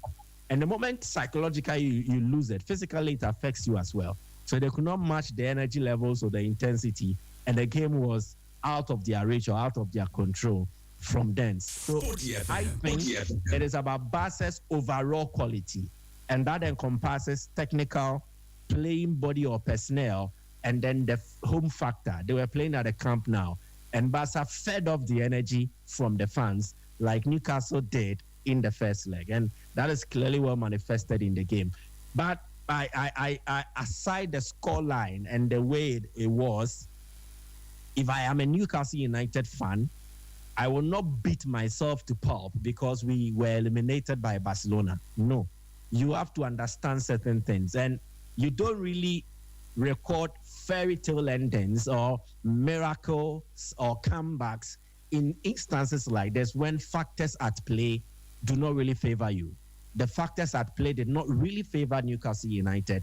They put up a fight, but I don't think it was always going to be enough to upstage Barcelona at the Camp Nou. It was not going to happen. Well, we'll see how things pan out for Barcelona as they progress in the competition. They would be facing Atletico Madrid in the quarterfinals of the UEFA Champions League. Now, one other team that came back last night was Liverpool. And Liverpool did everything right last night to make sure they put 4 past Galatasaray. Kelvin, impressed with Arne Slot. There was a lot of pressure on him going into this game. There were reports that if Liverpool exited the Champions League, he was going to get sacked. He managed to navigate this very muddy water. Would you say Slot has bought himself some more time to stay on the job, or it's only a matter of when rather than if he's going to get sacked? It was a spirited performance, and I think, if players can play like this, put in that energy, and they tend not to do that in other games. It raises questions, but it also boils down to the manager and how freely he allows players to express themselves and the kind of selection that he puts in. Many of us have always had questions with how Anslot selects his team and sets them up. So there are times you see lots of conflicting. I don't know whether you say rules or whether conflict. There's no synergy. There's not that kind of synergy you'd want to see in the Liverpool team. You don't see it, and it's quite off and awkward. Yesterday, he decided to just play players in their original roles, and things worked perfect. Frimpong at right back, getting Dominic Szoboszlai in his favorite number 10 position. Look at his contribution. Look at the kind of edge he gave in the game. And then Florian Wirtz and Mohamed Salah on the flanks. Hugo Ekitike running down the lines, through the lines. Though you'd have expected him to be a bit more on target, scoring a lot more times.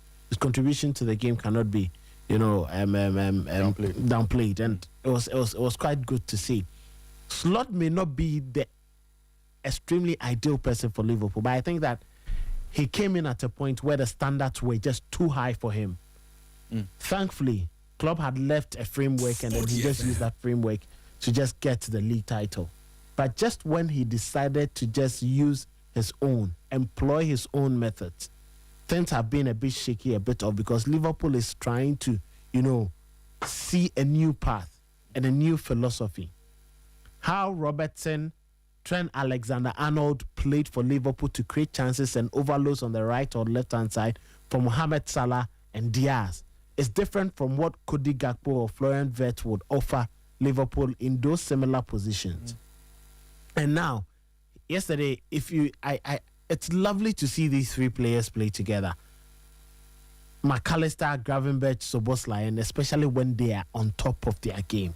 What Liverpool is missing is that, creative and incisive passing from Trent Alexander-Arnold, which they will not get from Jeremy Frimpong.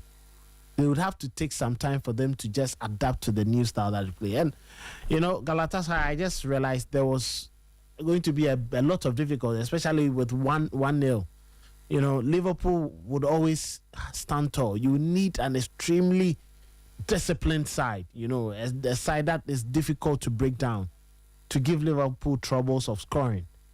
But I was never sure that this Galatasaray team was going to have that, especially look at their defense.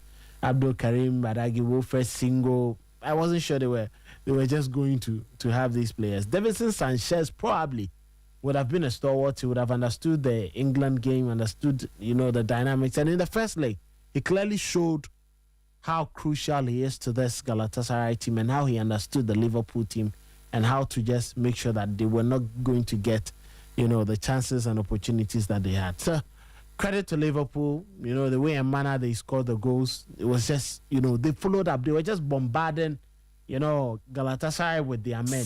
They were just right in their faces. You know, and especially when they started the game, you saw the kickoff. Yeah. The Desmond style of kickoff. they just threw the ball back to you, throw it back in, and then let's restart play. And you know, it was too much to ask for. Maybe Galatasaray could have done, and I don't know what they were thinking when they got into the fine positions in the final third of the pitch. They took too many extra touches. But I think if you have a player like Victor Osimhen who is always hungry for goals, always hungry for success, you need to send in the ball a lot more times. And I think that was what they failed to do, and it did not really help their cause. Credit to Liverpool and Slot. This gives him a breather, but he shouldn't forget that he has an ultimate task of getting a top 5 finish in order to keep Liverpool in the UEFA Champions League last season. Or, who knows, he could go all the way and win the trophy. Well, Michael, would you want to touch a bit on Arne Slot and his Liverpool team and what worked for them yesterday? I mean, this was a super performance from Liverpool. And after the game, Ekitike said Liverpool could have scored 10 in this one. I mean, quick thoughts on that Liverpool game, the team we saw, and do they look like a team that can challenge or that can go all the way in the competition based on what you've seen? No, I don't think so. I don't think the opponent they met was right. The stage was right. It was Anfield. And I think the Liverpool fans took a cue from what happened in Istanbul. Don't forget they visited Istanbul twice. And every time they've played against Galatasaray at the Rams Park, the venue has been very intimidating. And they tried to replicate that in the game yesterday. Anytime Galatasaray touched the ball, you could hear loud jeers and whistles against the Galatasaray players, just trying to give them a taste of their own medicine. And I think it played a part. It kind of set the mood for Liverpool to play with that spirit, with that vibe. And Calvin said it was a spirited performance from them. I think they fed into that, the energy that was generated around the stadium, reverberated amongst the Liverpool team, and it gingered them to do what they did on the day. I think that is one thing that we must actually highlight. And again, the approach from the Galatasaray boss was not the best. You could see that he had wanted Osimhen to really cause chaos amongst the Liverpool central defenders, but he didn't really push his wing attackers forward. Yilmaz, Agun, they were not pushed forward as you would expect.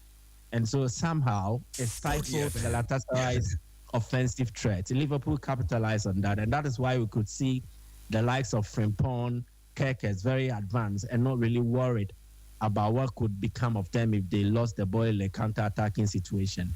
So I think the approach of Galatasaray, the fans of Liverpool, it actually set the mood for that. I don't want to look at this game and attribute it to a tactical masterclass from Arne Slot. No, I don't think so. I think the players also agreed that they would have to play above themselves and deliver something.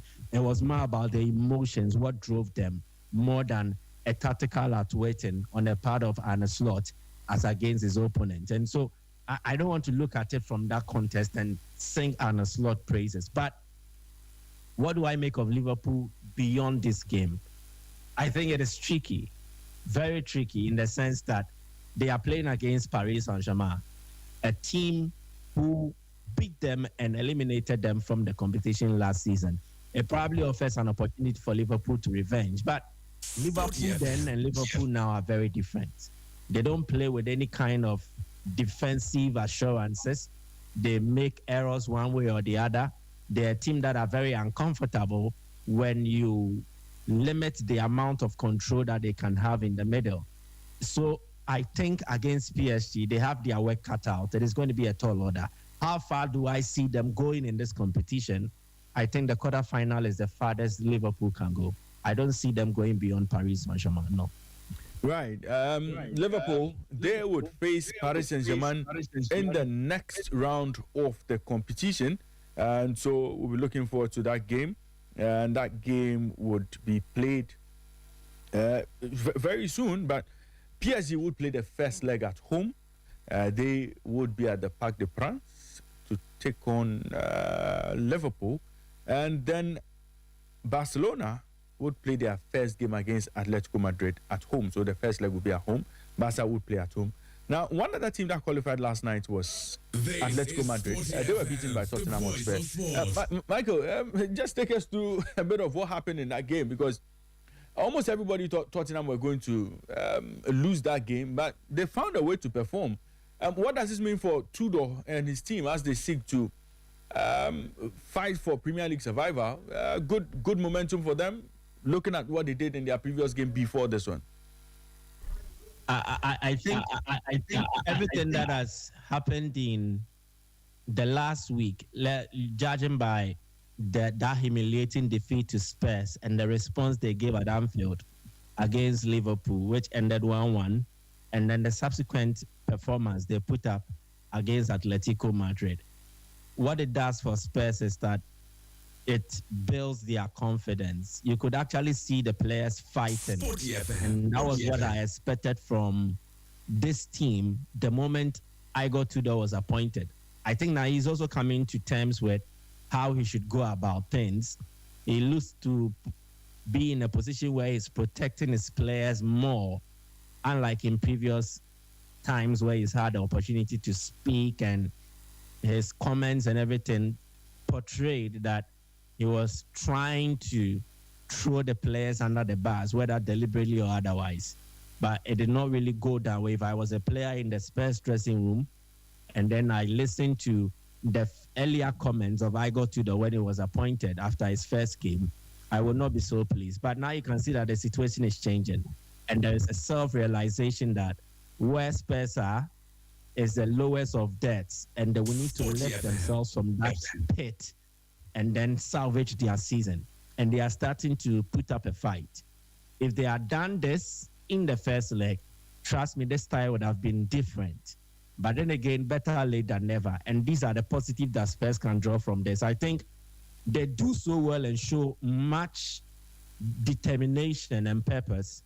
If they play with the likes of Kolomwani, yesterday you could see from Xabi Simons, he wanted something to happen. And you could actually tell that Tudor is now getting to understand his team. Initially, he wanted to play a 3-back, and it kind of exposed Spurs so bad that they were conceding a lot of quality chances. On his reverting to a back 4, the situations have changed, and they have improved in terms of performance. So, again, it had to do with him, and not necessarily the players. Yes, the players were in a bad form before he took charge, but he was trying to impose an idea, a style of play that was not well suited to this team, and the players gave off a negative response. But now you can see that things are changing, and it's positive for them. Again, one can argue that Atletico Madrid went into this game not to really offer much or prove a lot. At the end of the day, they had done the job in the first leg. They just needed to manage this game, and they were okay. So it wasn't really like a game where Atletico took the fight to Spurs. If the first leg had ended, let's say 1-1 or a slim margin victory 1-0, Atleti would have approached this game differently in terms of the intensity, in terms of how they structured themselves, and then their principles of play would have been a bit different. You could actually tell the moment they scored the second goal, Simeone was okay, and they were not really pushing to try and then get a winner against Spurs. So all these explains why Spurs were able to, but I think it's good for their confidence and it's good for the task ahead, what they need to do to salvage their season. Now they can focus on survival in the Premier League, and getting a result like this in Europe will likely translate into emboldening their confidence and right. And the equation of 16 has been brought down to 8. 8 teams will play in the quarterfinals of this year's UEFA Champions League. Games will be played between the 4th and the 5th of April 2026. That's the first leg, 4th and 5th of April 2026. And then you have the second legs taking place on the 14th and the 15th of April 2026. So these are the teams that have made it to the quarterfinals: PSG, Liverpool, Real Madrid, Bayern Munich, Barcelona, Atletico Madrid, Sporting CP, and Arsenal. Now, the games to look forward to, you have Paris Saint-Germain taking on Liverpool. Real Madrid would face Bayern Munich. Barcelona play Atletico Madrid. And then Sporting CP will take on Arsenal in the quarterfinals of this year's Champions League. For the semi-finals, the winner of the game between PSG and Liverpool will face the winner of the game between Real Madrid and Bayern Munich in the semi-finals, and the winner of the game between Barcelona and Atletico Madrid will face the winner of the game between Sporting CP and Arsenal in the semi-finals. But Kelvin, you've seen the quarter-final pairings. Which games catch your eye? Bayern Real Madrid. Bayern Real Madrid. Arbeloa Company. Exactly. I want to see that game. And a repeat of PSG Liverpool. Both sides are not really doing great, but PSG are in a better place than Liverpool. Right. Like I've said, these are the times when big teams, big clubs come to the party. They turn around their season when competitions get to this stage. And Liverpool is one that can just take over this particular season with what they have. And they have the quality to do that. Nobody can downplay the quality that they have. Now, PSG would want to prove a point. They would want to go all the way. They would want to tell the world, yes, we've gotten rid of Chelsea. We are struggling a bit in the League 1, but we can get one past, Liverpool. Real Madrid, Bayern Munich. How will Madrid deal with the threat of Harry Kane? How would they deal with the creativity of Olise? How would they look at the well-oiled FC Bayern Munich team and how they are going to get past them? A team that has less flaws than Manchester City and other teams that they have played. It is going to be a real test for Alvaro Arbeloa to see how best he can get over this Bayern Munich team. The international window would take away about 2 weeks. So just after the weekend we play the leagues, then the return. So the Champions League, I think, is on the 4th and 5th and 7th. No, 7th and 8th. 7th and 8th. 7th and 8th. Yes. 7th and 8th, and then 14th and 15th. Exactly. Yes. Sorry, I got that wrong. Yes. Yeah. So we would wait to see how best, and then Barca and Atletico Madrid. This season what Atletico Madrid did to them in the Copa del Rey. Yeah. Barca nearly staged that comeback. Yeah. So that game is also going to be on the plate. That game is also going to be crucial, and we get to see. Now Arteta has a very tricky game. Arteta and Arsenal. They have a very tricky game against Sporting Club Portugal. They may not be fancied as much, but these are the sides that, when they are less fancied, cause lots of trouble for you. And we see how Arsenal, battle it out with, these Portuguese sides, and they struggle a little bit.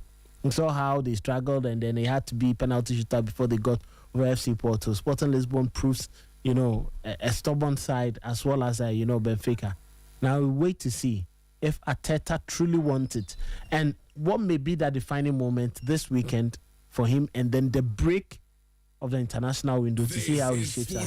So all these games will be quite interesting on the night, because everyone will test each other for us to see, and then we'll get to see who emerges through to the semi-final. But I love the pairing. This is a creme de la creme. If anyone has a smoother chance of progression, I think on paper it is Arsenal.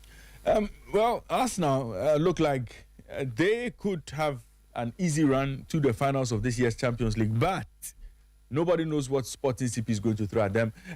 Michael, quick thoughts on the quarter-final pairings and which games catch your eye, which games interest you in that draw?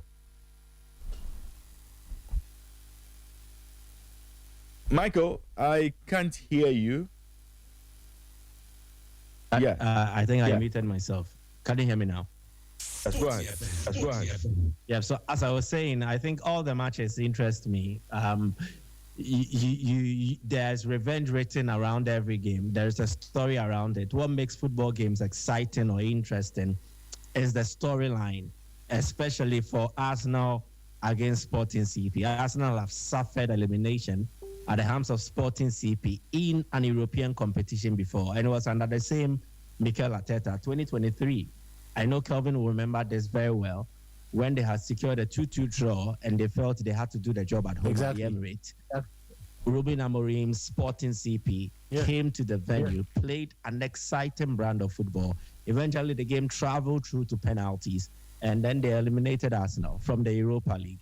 So there is that story around it. Can Arsenal avoid that? Because it looks like the pathway to completing this tie is like that. The first leg at the Stadio Jose Alvalade, then the second leg at the Emirates, similar to what transpired when they last met in the Europa League. Again, for Liverpool, Paris Saint-Germain, Liverpool had embarked on a spectacular Champions League campaign until they met PSG.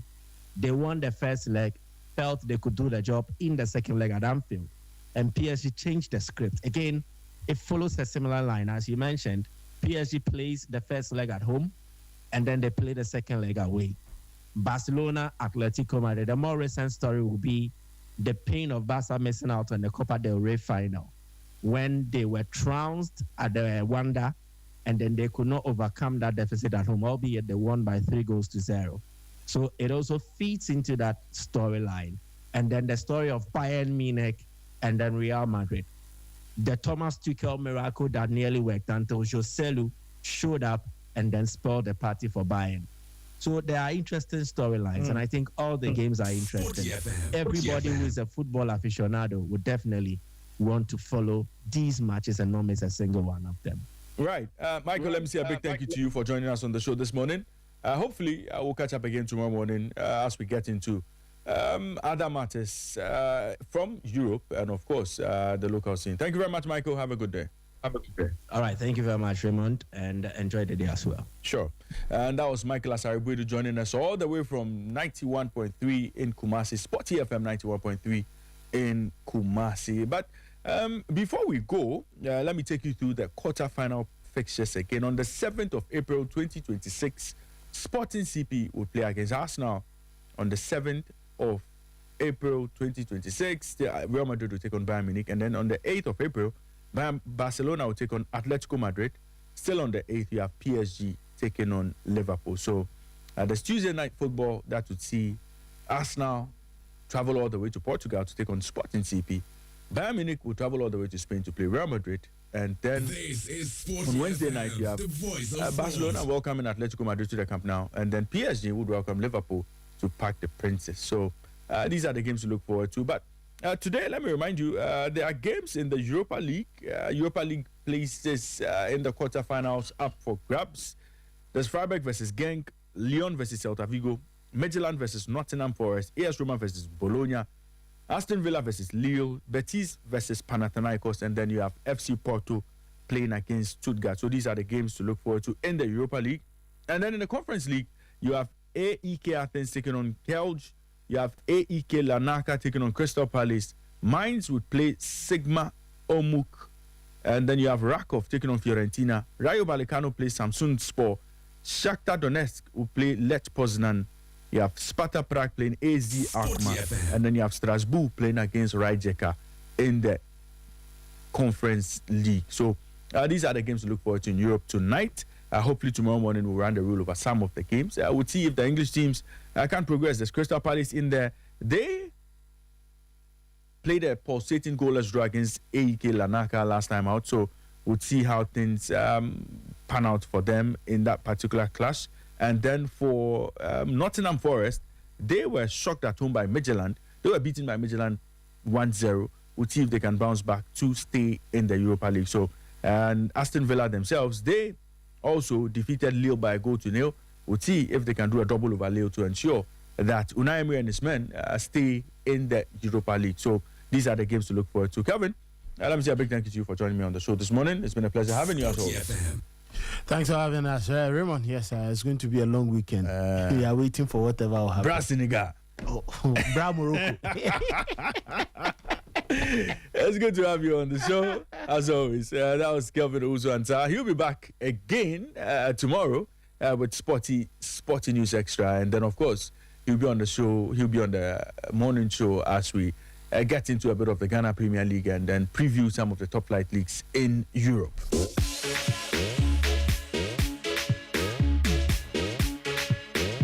Well, two quick announcements before we go. The Ghana Water Volleyball Association is set to host the second edition of the Easter Novi Pogbeza. Yes. The second edition of the Easter Novi Pogbeza. Yes, in Keji, in the Keta municipality. Yes, it's Novi Pogbeza. Novi Pogbeza. Meeting of Families Festival. So it's a water sport event happening in Keji in the Keta municipality.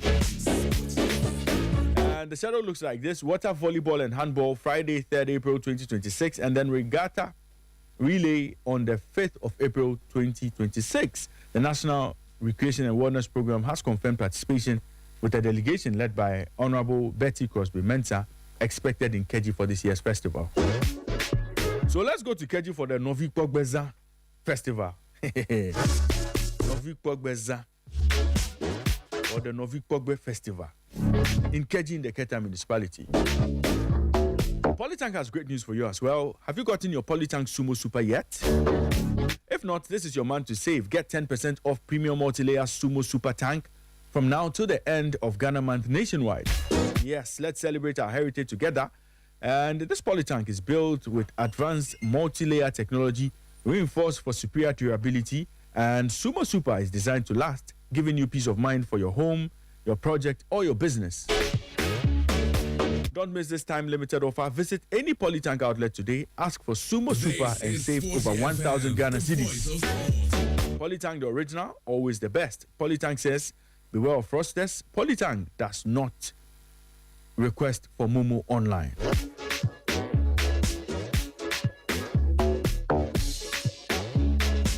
Well, this is all time would allow us on today's edition of Sporty Breakfast.